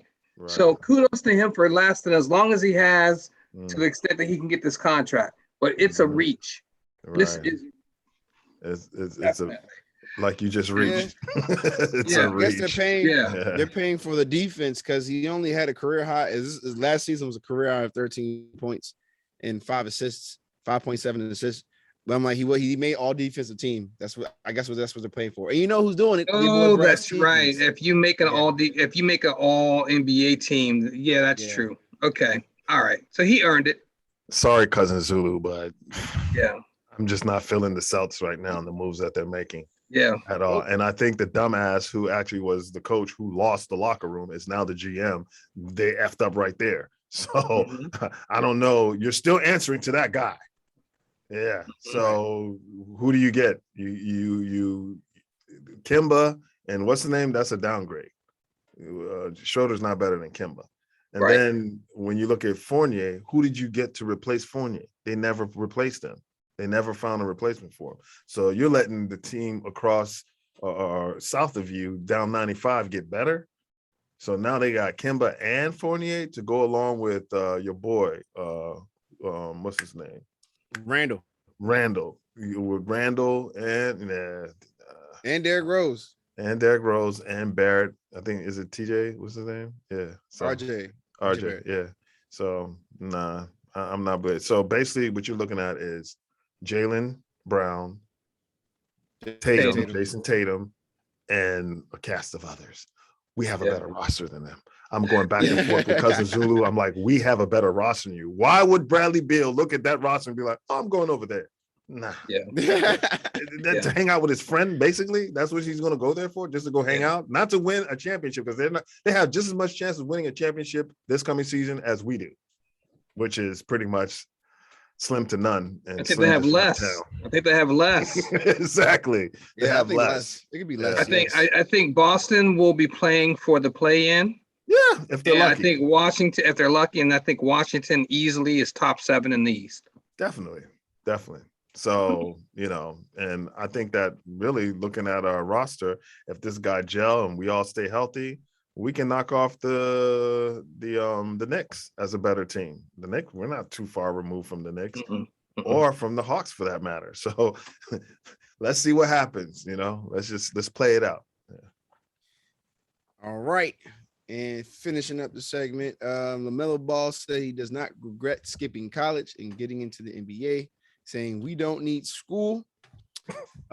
Will this begin the new trend of potential players skipping college altogether to just make it in the NBA? I hope not, because I see, a lot of them saying, okay, well, we'll just go to the G League and develop ourselves there or go overseas. But, everybody doesn't have the support system that LaMelo had with his dad and his brother already being in the NBA. So not having the money to pay for trainers and this, that, and the other, it's not going to work out for everybody like that. So kids, stay in school, get some sense, to make better decisions, because, hey, if basketball doesn't work out, you at least have something to fall back on. So, yeah. What do you think, Dubs? Agreed. That is a bonehead, dumbass statement that he made. Yeah, and he's saying that because of his parents. Yeah. They already got money. Yeah. Stupid, man. Well, that about wraps it up for Chris B. Ballin'. Chris B. Ballin', baby. Ballin'. Yes, sir. Dot ballin'. Time for doubles and double plays. Yeah, we love that basketball. But you know what else we love?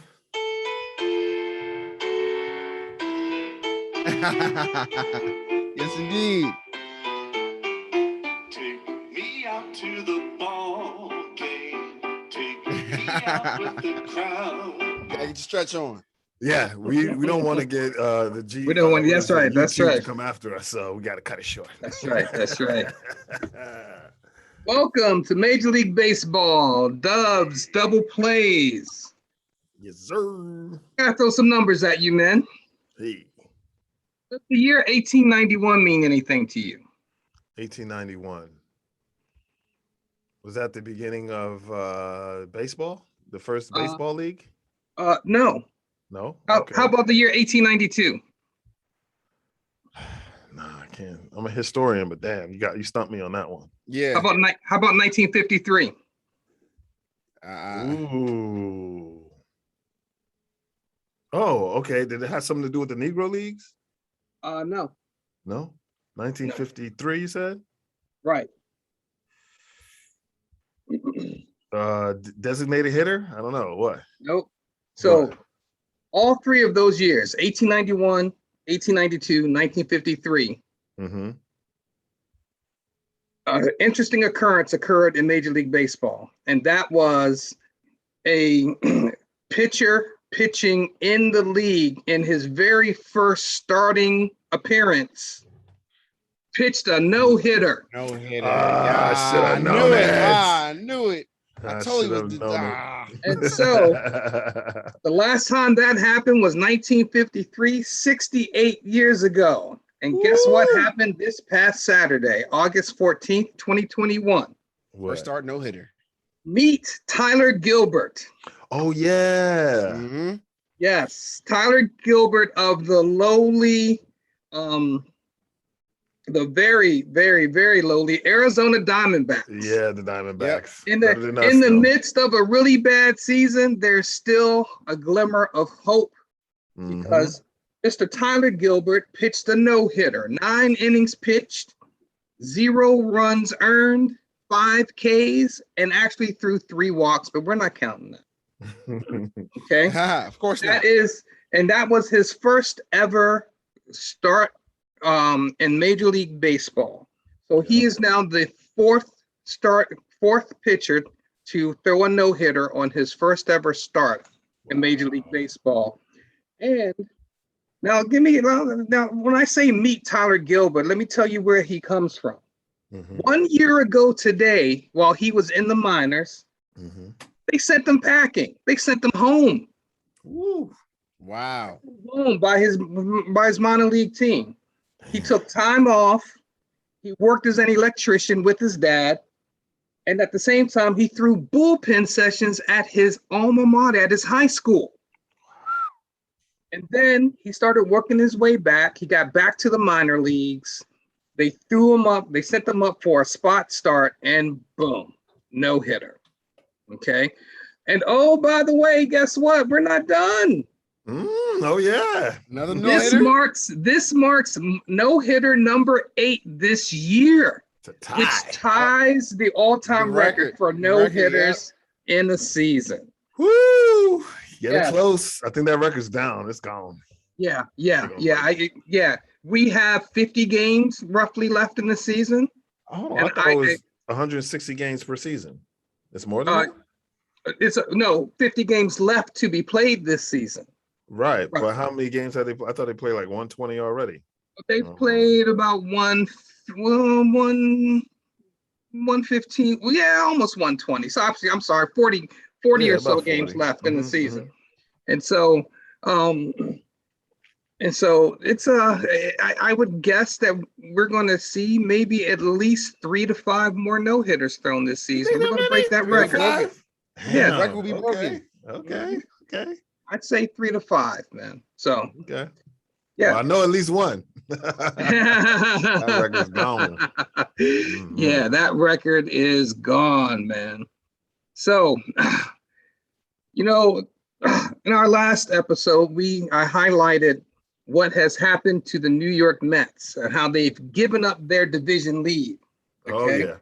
And if I'm going to highlight how bad one New York team is doing, then I have to highlight how good another New York team is doing, especially since earlier in the season, I highlighted how bad the other New York team was doing. Yeah. So look at our New York Yankees right now. Since the All-Star break, 18-9, which is tied for second best record since the All-Star break. Team ERA 3.37. And remember, we've always talked about having an ERA under 3.5. Right. Which is puts them in 4th place since that's 4th best since the All-Star break. 259 Ks, strikeouts that their pitchers have thrown. That's 4th best since the All-Star break. And their team the batting average that their pitchers have allowed just 225 since the All-Star break, which is 6th best since that time. Okay. So right now the Yankees are 5 games out of first place in their division. But more importantly, as hot as Boston was earlier this year, the Yankees right now are only 1 game behind Boston. They just tied with Boston. They're did they win tonight? 4.5 games out of first place. Yes. So there you go. They have 68 and 52 to Boston's 69 and 53. There you go. Climb back. Climb back. Yes. So we might get it right by the end of the season. Get it right. That's right. That is right. So, next item. Congratulations to my man Shohei Ohtani of the Anaheim Angels, who has hit 39 home runs so far as of Saturday, which is tied for the most by a left-handed hitter in Angels history. So with that being said, if he's tied, would you happen to know who he's tied with? Anaheim Angels, 39 home runs by a left-handed hitter. Okay. Yeah.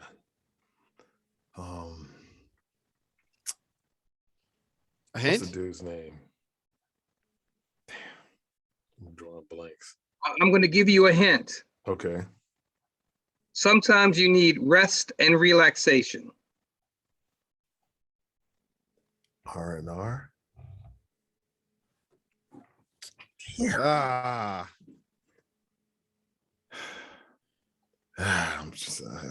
drawing a blank. I'm not coming up with anything. And the best way to get rest and relaxation is by performing very well in the month of October, so you can rest the rest. Reggie Jackson. Reggie Jackson, that's right. Reggie Jackson. Okay. Yeah. That's right. Another milestone for Mr. Ohtani is he has 5 games this season with both a home run and a stolen base. And he is tied with Fernando Tatis for the most in MLB history. Yeah, he's setting records. So this is a season of a lot of records being broken. So, and this is his first season in the majors. This is his second. Okay. Second. And let's not forget, he's a pitcher. Yeah. He's a two-way player. He's a pitcher. Yes. He could be considered the best of all times. Yes. Very true. Especially if he keeps at this level of play, multiple seasons. That's multiple seasons. You're right. That's hard to do. That's gonna be hard to do. Yeah, it's gonna be interesting to see how this continues to play out when the third season rolls around. Yeah, and speaking of how things could play out, looking at the standings right now, American League East, the Tampa Bay Rays have a 4.5 game lead on the Yankees now. Yep. And I may be a day behind because I'm not accounting for today's game. So, but the Chicago White Sox and the American League, it's locked up. It's over. It's over. Minnesota, you blew it. American League West, that's Houston and Oakland. There's only 2.5 games between them. That's going to go down to the wire. And more importantly, in regards to the American League wild card, Boston, New York Yankees, Oakland A's, whoever does not win their division is going to be primed for the wild card. So, and a possible 1-game playoff. So, and the wild card in the American League is tight right now. It's tight. Yeah. So Oakland's ahead. Oakland and Boston are in the lead. The Yankees are probably ahead. Actually, it's probably Oakland and New York who are in the lead now, and Boston's in third place in the wild card. So tighter than a fat boy at a buffet, boy. That's right. That's right. Jeans. That's for sure. It's tight. Yes, and over in the National League. Oh yeah. You know what? With the Mets decline, and you had the Phillies take the lead for a little bit, but now the Phillies are a game and a half out, and now the Braves are leading the division by a game and a half. So, they could end up taking that. In the Central, Milwaukee has a 7.5 game lead over Cincinnati. Yeah, they got that. I think they have that. Yeah, they got that. Yeah. But, and in the West, the San Francisco Giants have a 4-game lead on the Dodgers and an 11-game lead on the Padres. What happened to the Padres? The Padres are just sliding, man. Yeah, you know what? The Padres got hit with the injuries, man. Tatis. And speaking of injuries, that's the other interesting thing with the Yankees resurgence they're just getting back from having players come back from being out on COVID. Right? Yeah. Right. So we talked about that last time. So, Garrett Cole came back, pitched lights out, and so they really didn't skip a beat while those players were gone. Let me ask you this. Do you think Cole Hamels would have done anything for the Dodgers this year if he would, because now he's injured, he's out for the year or whatever? Yeah, I mean, in the NFL, you talk about having a stopgap quarterback. Ryan Fitzpatrick is a stopgap quarterback. Cole Hamels at this point in his career is a good stopgap pitcher. Gotcha. He's good enough to get you, he's good enough to keep you in games, but yet old enough to maybe keep the game too close. Right. So he could get you some wins, he'll get you some losses, but his stuff just isn't what it used to be. I mean, I think he's over 35 now. So his stuff just is different, isn't the same now. So but you know what? With the fact that Trevor Bauer has been out for as long as he has, with the court case that he has going on, that in which he was accused of assault. That is punching a woman in the vagina. I mean, come on. That was on ESPN today. Terrible. Act right. Yeah. Like who raised you? You can't come back from that one. Of all the people to follow, not him. You can't come back from that one, bro. Yeah. If it's true. But the fact that they lost him is what opened up the door for them to make that monster trade for Max Scherzer. And Scherzer has been lights out for them. I think he's I think he's 2 or 3-0 since the trade. So yeah, Cole Hamilton. I mean, he's just, you know, he probably has maybe one more year in the league and then he's done. So yeah, so so that's the standings.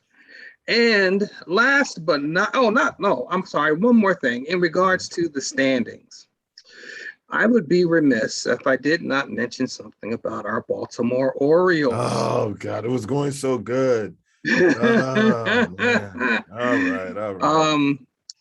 I want to talk quickly about the Baltimore Orioles and their pitching department. Yeah. Because even though the Baltimore Orioles don't have the worst record in baseball, they do have the worst pitching. Okay. Team outside ERA. Of means. Yeah. Outside of means. Outside of means, yes. Who has been injured? So right.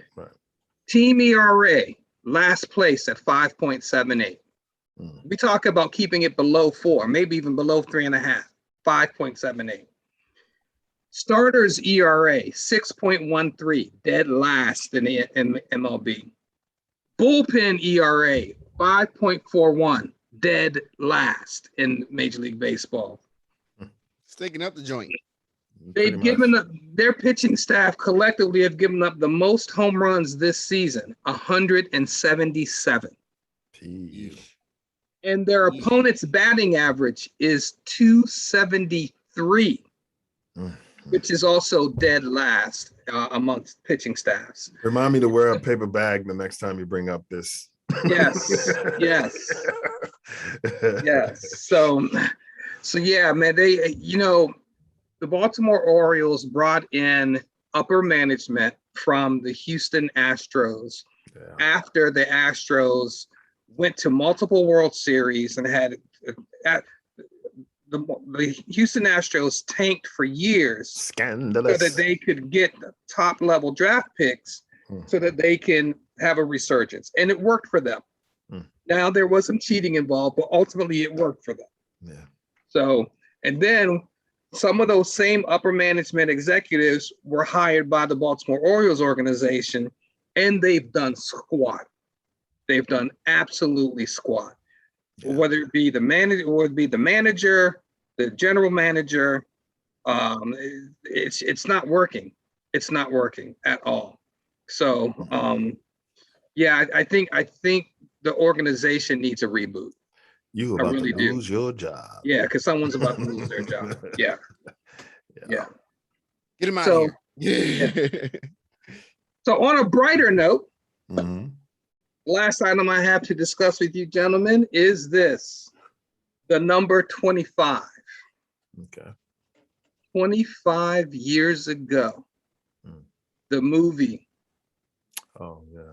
The movie, Kevin Costner movie. Field of Dreams. Field of Dreams.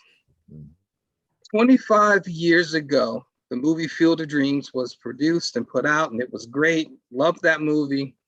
Well, guess what? 25 years later, the New York Yankees and the Chicago White Sox played a game on that same field. Yeah. Okay. Classic. Very nostalgic. Literally had the players walk out from the cornfield. I saw Kevin Costner. Kevin Costner was there.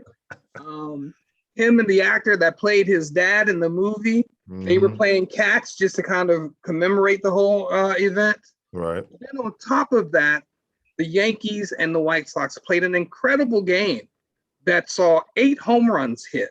Went to extra innings, and the Yankees finally pulled it out. So, and the Yankees have been on a tear since. So, So kudos to Major League Baseball. You showed the White Sox didn't beat them? I'm you know what? I'm sorry. They did.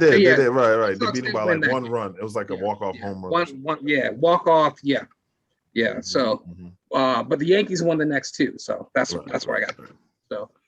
So kudos to Major League Baseball. Kudos to the movie industry. They put together a really nice event They had about, I think, 7,500 fans there. Yeah. Lord only knows how much those tickets cost, but yeah, it's a good feel good event for Major League Baseball and the Motion Picture Association. So definitely. So I didn't want to miss mentioning that item. So awesome.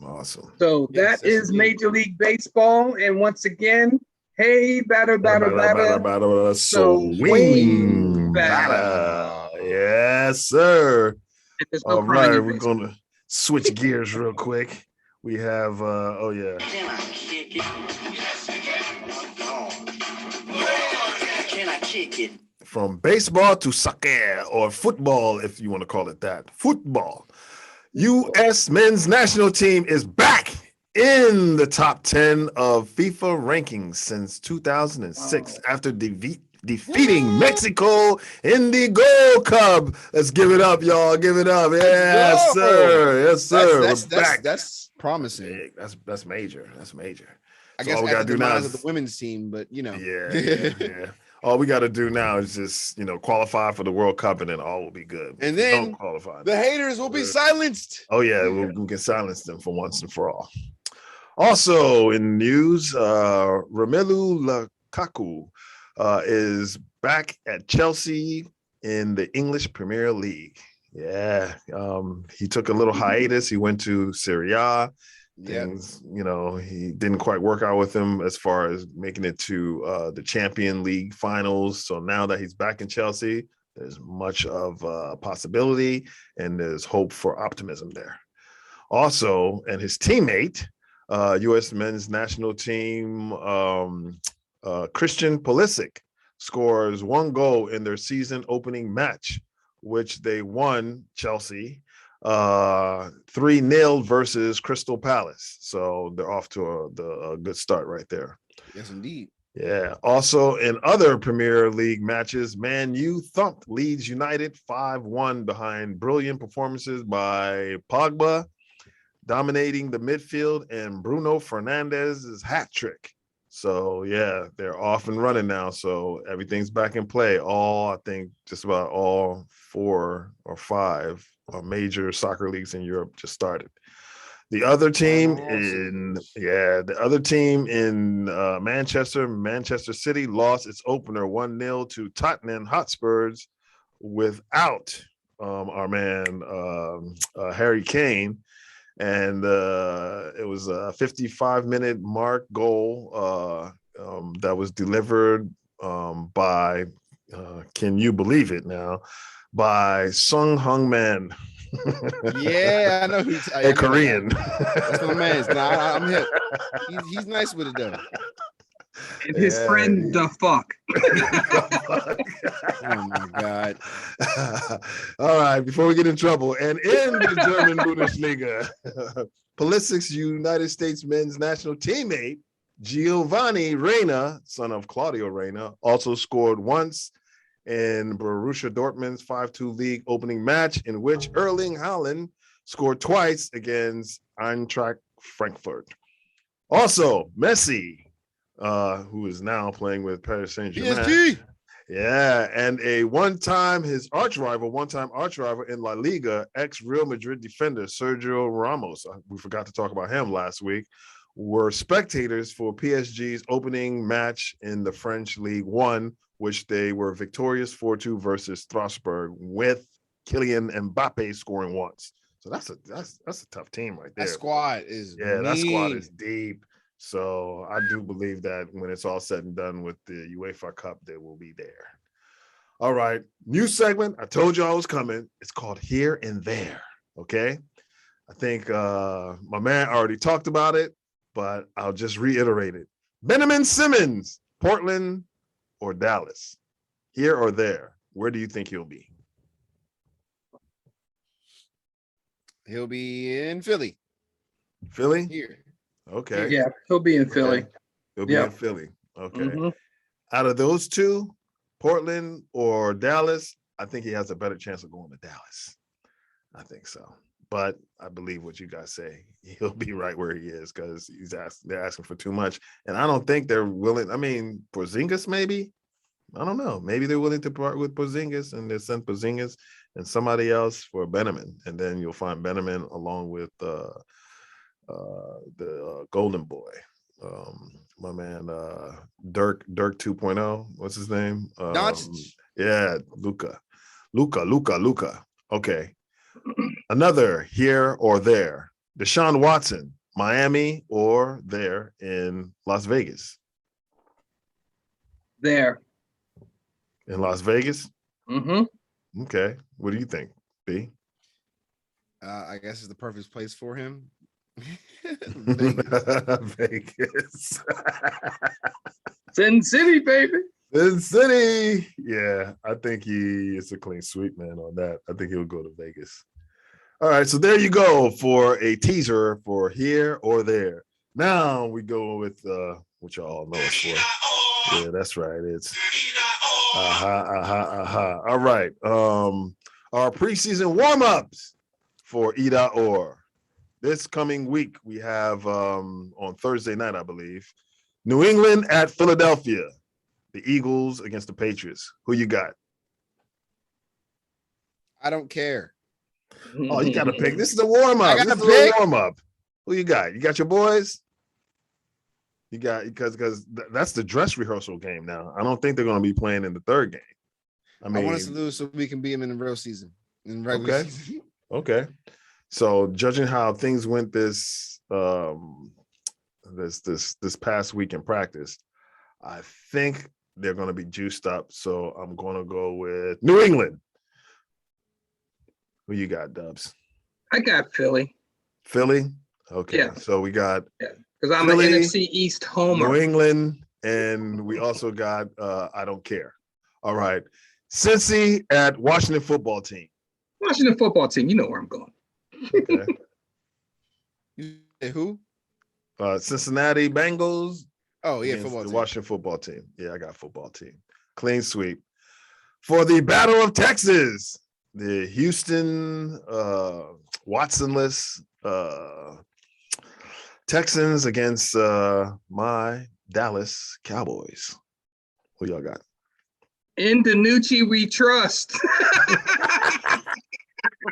DiNucci. All right. I guess, yeah, Cowboys. Yeah, Cowboys. I guess clean sweep Cowboys. We got to try to win one just to, get that taste of victory in our mouth. All right. Better roster, Wizards or Celtics? I think we already said that. So we'll just go to UB. Who you think? I give it to the Wizards. Okay. So clean sweep. Wizards. You hear that, cousin? Cousin Zulu, sorry, but we don't believe in those Celtics anymore, or the Celtics. Cousin better Zulu's player on the show again. Yeah, we're gonna have him back before he leaves. I think he has. Oh, he's gonna be adamant about trying to prove his point about. Oh yeah, definitely. How they're better. He's very opinionated, so we're gonna and fussy. So we're gonna have that in. All right, better player, Luka or Dirk? I mean, Dirk got a championship, so I'm going Dirk. Yeah, but let's try to look at them Dirk. Individually. The game. Dirk? I think individual game, I give it to Luka. Yeah. But overall, I give it to Dirk because Dirk carried a team to a championship without a big three.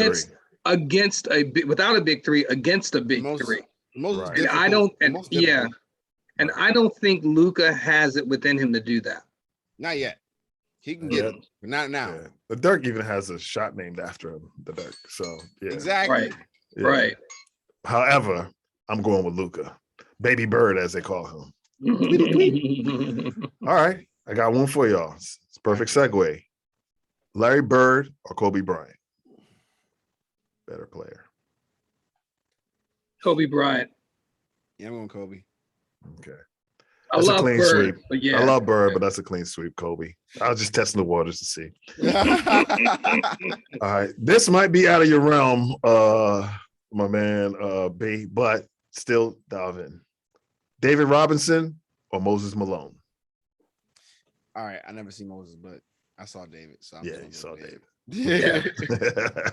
Moses Malone. Moses Malone. All right. KG or AD? AD. Hey, both of them got one championship now. AD. AG or AD? AD. AD? Okay. It's okay. AD. Oh, did you say KG or AG? KG, Kevin Garnett or Anthony Davis. KG. AD. KG. AD. I got KG too. KG, man, that boy, yeah. That boy was always there too. You know what I'm saying? But I tell you what, if AD wins another championship, I'll put him above. We'll revisit that. Right. I might give it to him then. Look how quick it took him to win versus Kevin Garnett. But look where he was stuck. He was in Minnesota. Minnesota. He was in Minnesota for all them years. It doesn't matter. If you were that good, you were supposed to do where you came from. Oh, trust me, he was dragging them to the playoffs. Everyone was talking about how he he's supposed to get the ring with the team. He dragged them to the playoffs every year. I didn't see AD doing that when he was with the Pelicans. It doesn't matter. Yes, it does. He dropped like 40 points or 50. He teamed up with Bron before he did that. He teamed up with Bron, man. Come on, man. Davis would put in his work in the playoffs, but his team was not equipped to do it. Here's one right up your alley. Better big three: Russ, AD, and LeBron, or Russ, KD, and Harden. This is, where I'm going. Well, go there. LeBron, AD, and Russ. I mean, that's versatility right there. Okay. You got two guards in a forward. You got two forwards and a guard. Okay. And you can move those pieces or whatever. He can be a point forward. He can play point. You can move LeBron anywhere. You can move AD anywhere. Russ you can't move anywhere. But that's just that flexibility alone makes it better than those two. The other one are too one-dimensional in my eyes. It's more focused on scoring. I agree with Chris B. You agree with Chris B? Yeah. I don't agree with both of y'all. I'm breaking it up. Of course you don't. That's it. You know why? You know why? Because at least I've seen Russ, KD, and Harden go to a championship. Well, it's just on paper right now. So until they make it to a championship, or a championship, I got to go with Russ, KD, and Harden. All right. Who would you take in a 7-game or a game 7 winner take all? LBJ or KD? Right now. KD after multiple overtimes. Okay. Should I already LeBron in regulation? Game set in regulation? Okay, you got LeBron. LeBron in regulation. Okay, well, I got KD as well. So it's 2-1 on that. Who has the best shot at dethroning the Steelers? The Browns or the Ravens? The Browns. Browns, easily. I got Ravens. I already said it earlier. Browns already dethroned them last season. Yeah, that was last season. What we talking about? They're gonna do it again. The Browns on paper are stacked. They whooped up on them. They're gonna continue to do it too. It's not that's just the taste. Paper. This whole season they're gonna be whooping up on them Steelers. Okay. Book that. Book that. I just read that text. Okay. Who will have a better year? Saquon or Zeke? Saquon. Saquon? Okay. Yep. What do you say, B? Yeah, Saquon. Saquon? Okay. All right. Okay, Miles Sanders or Antonio Gibson? Antonio Gibson, every day, all day. Miles Sanders, come on. Miles Sanders?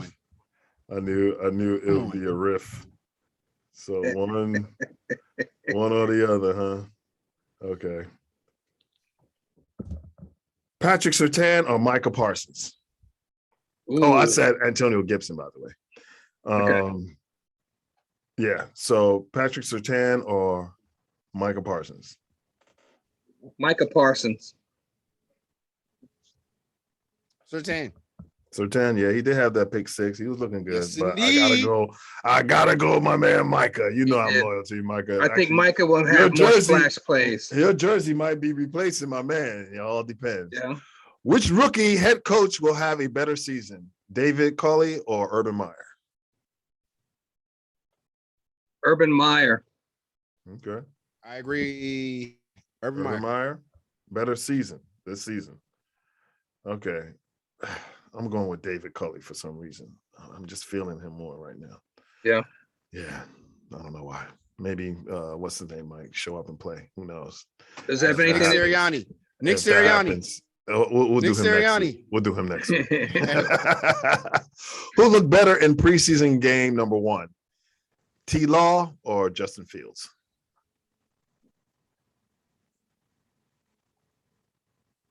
Terrence Lawrence.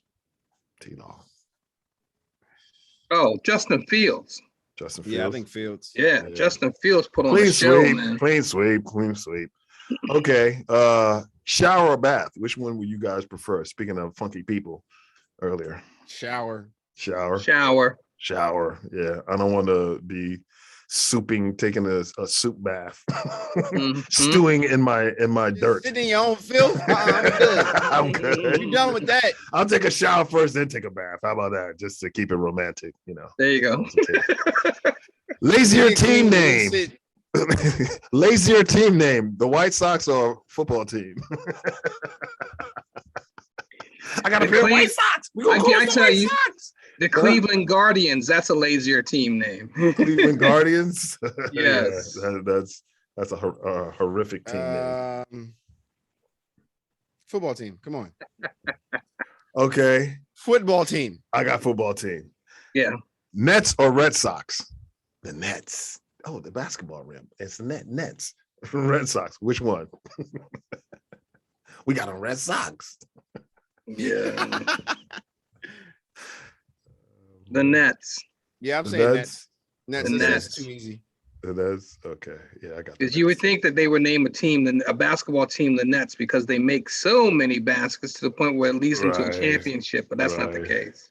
We all arrived at the same thing. The Nets. Okay, y'all. Very cliche. It's the same old shit. We're just dumping it in another toilet. Y'all know how it goes. Mm-hmm. Down the toilet. Y'all. Get it out of here. Get them out of here, man. We ready for some crash dummy action over here. Where we at? I thought I had that thing on lock, man. Oh, there it is. Yeah, once again, it must come to an end, my friends. Yeah.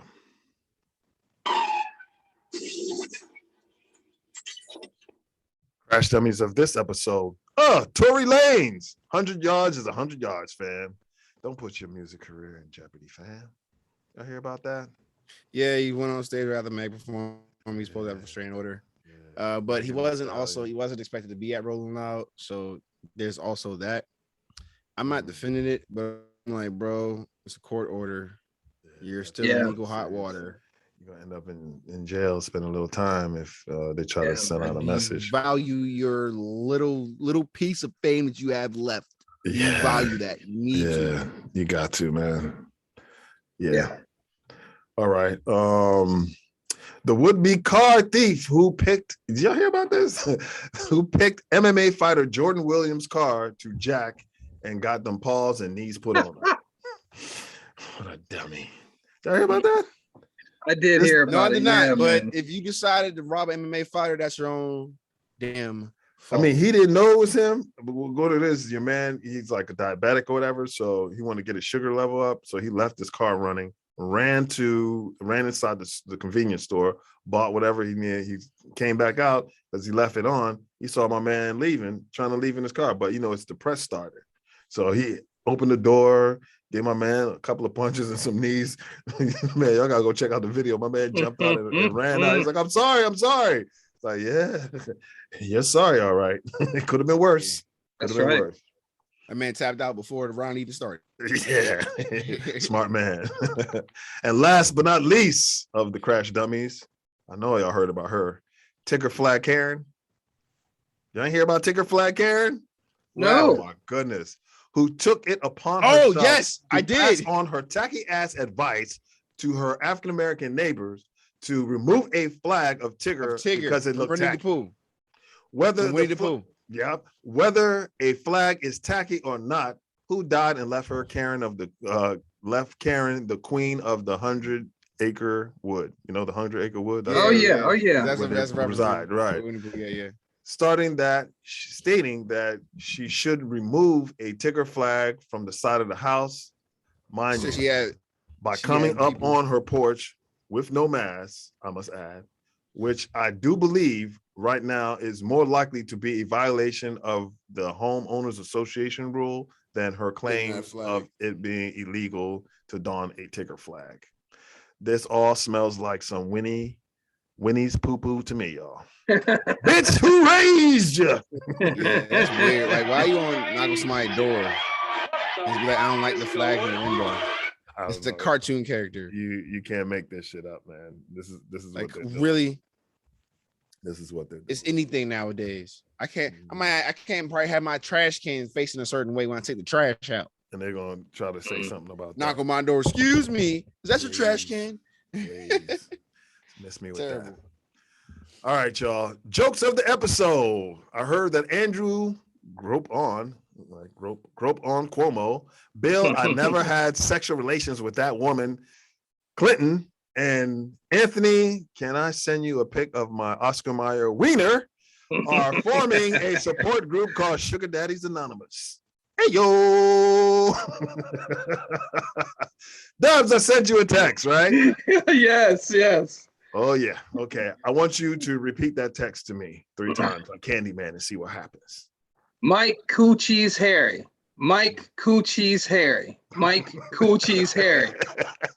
Oh, yeah. Just how I like it. Old school, baby. Then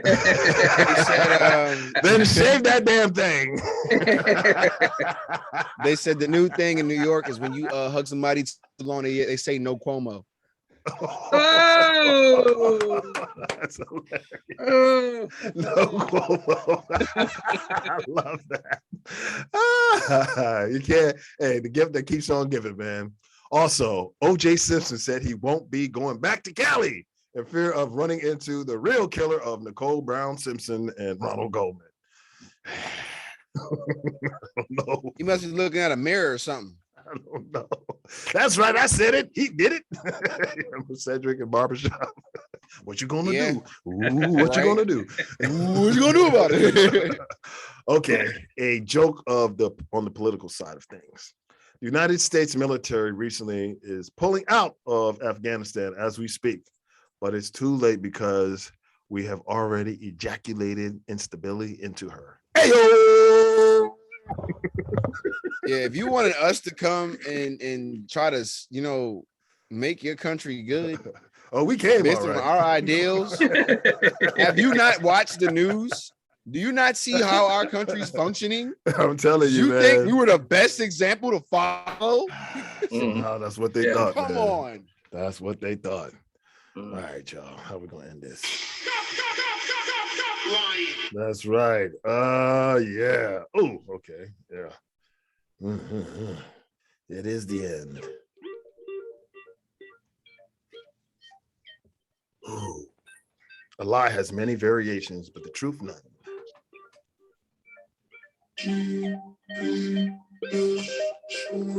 Also, the truth runs marathons and lies run sprints. Let that marinate. Men lie, women lie, others lie. Urban Meyer's lied. You know TL is your starting QB over the Gardner. Chop please. Ticker flag Karen lied. There's no homeowners association rule about displaying a ticker flag, you old hag. You know what an old hag is, right? Oh, yes. She's one. New York's soon-to-be ex-governor Andrew Cuomo lied. And like you said, no Cuomo. And his constituents lied. Come on, fam. You know that's a fake vaccination card. Because in order to go into restaurants and places, you're going to have a vaccination card now, right? No soup for you. You're going to make bouncers in charge of that now? Who has a fake one or a real one? Yeah. Benjamin Simmons lied.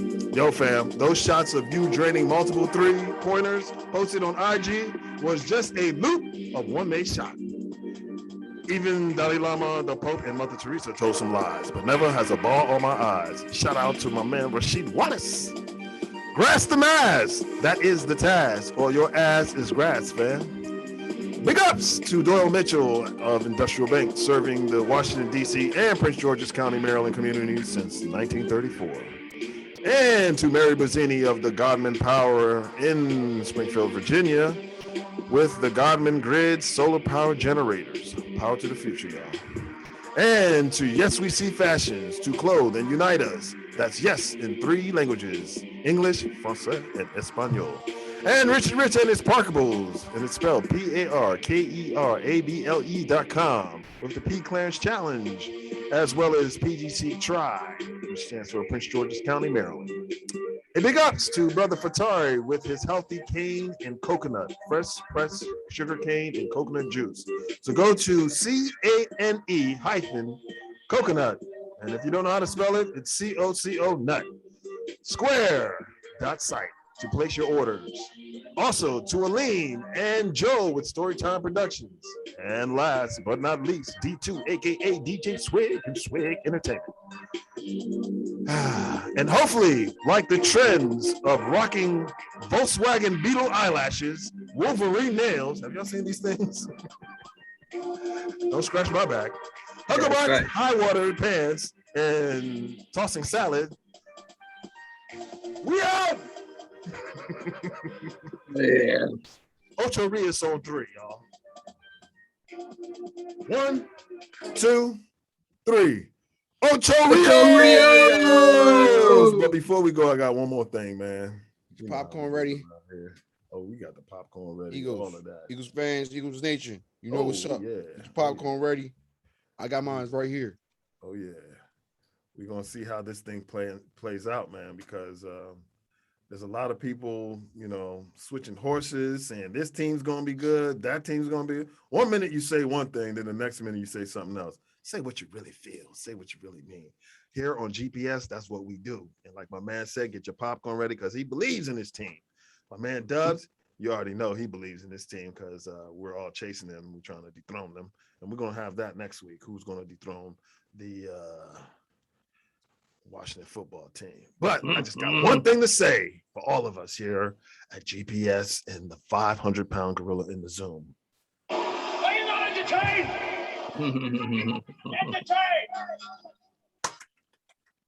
We out, baby. Out.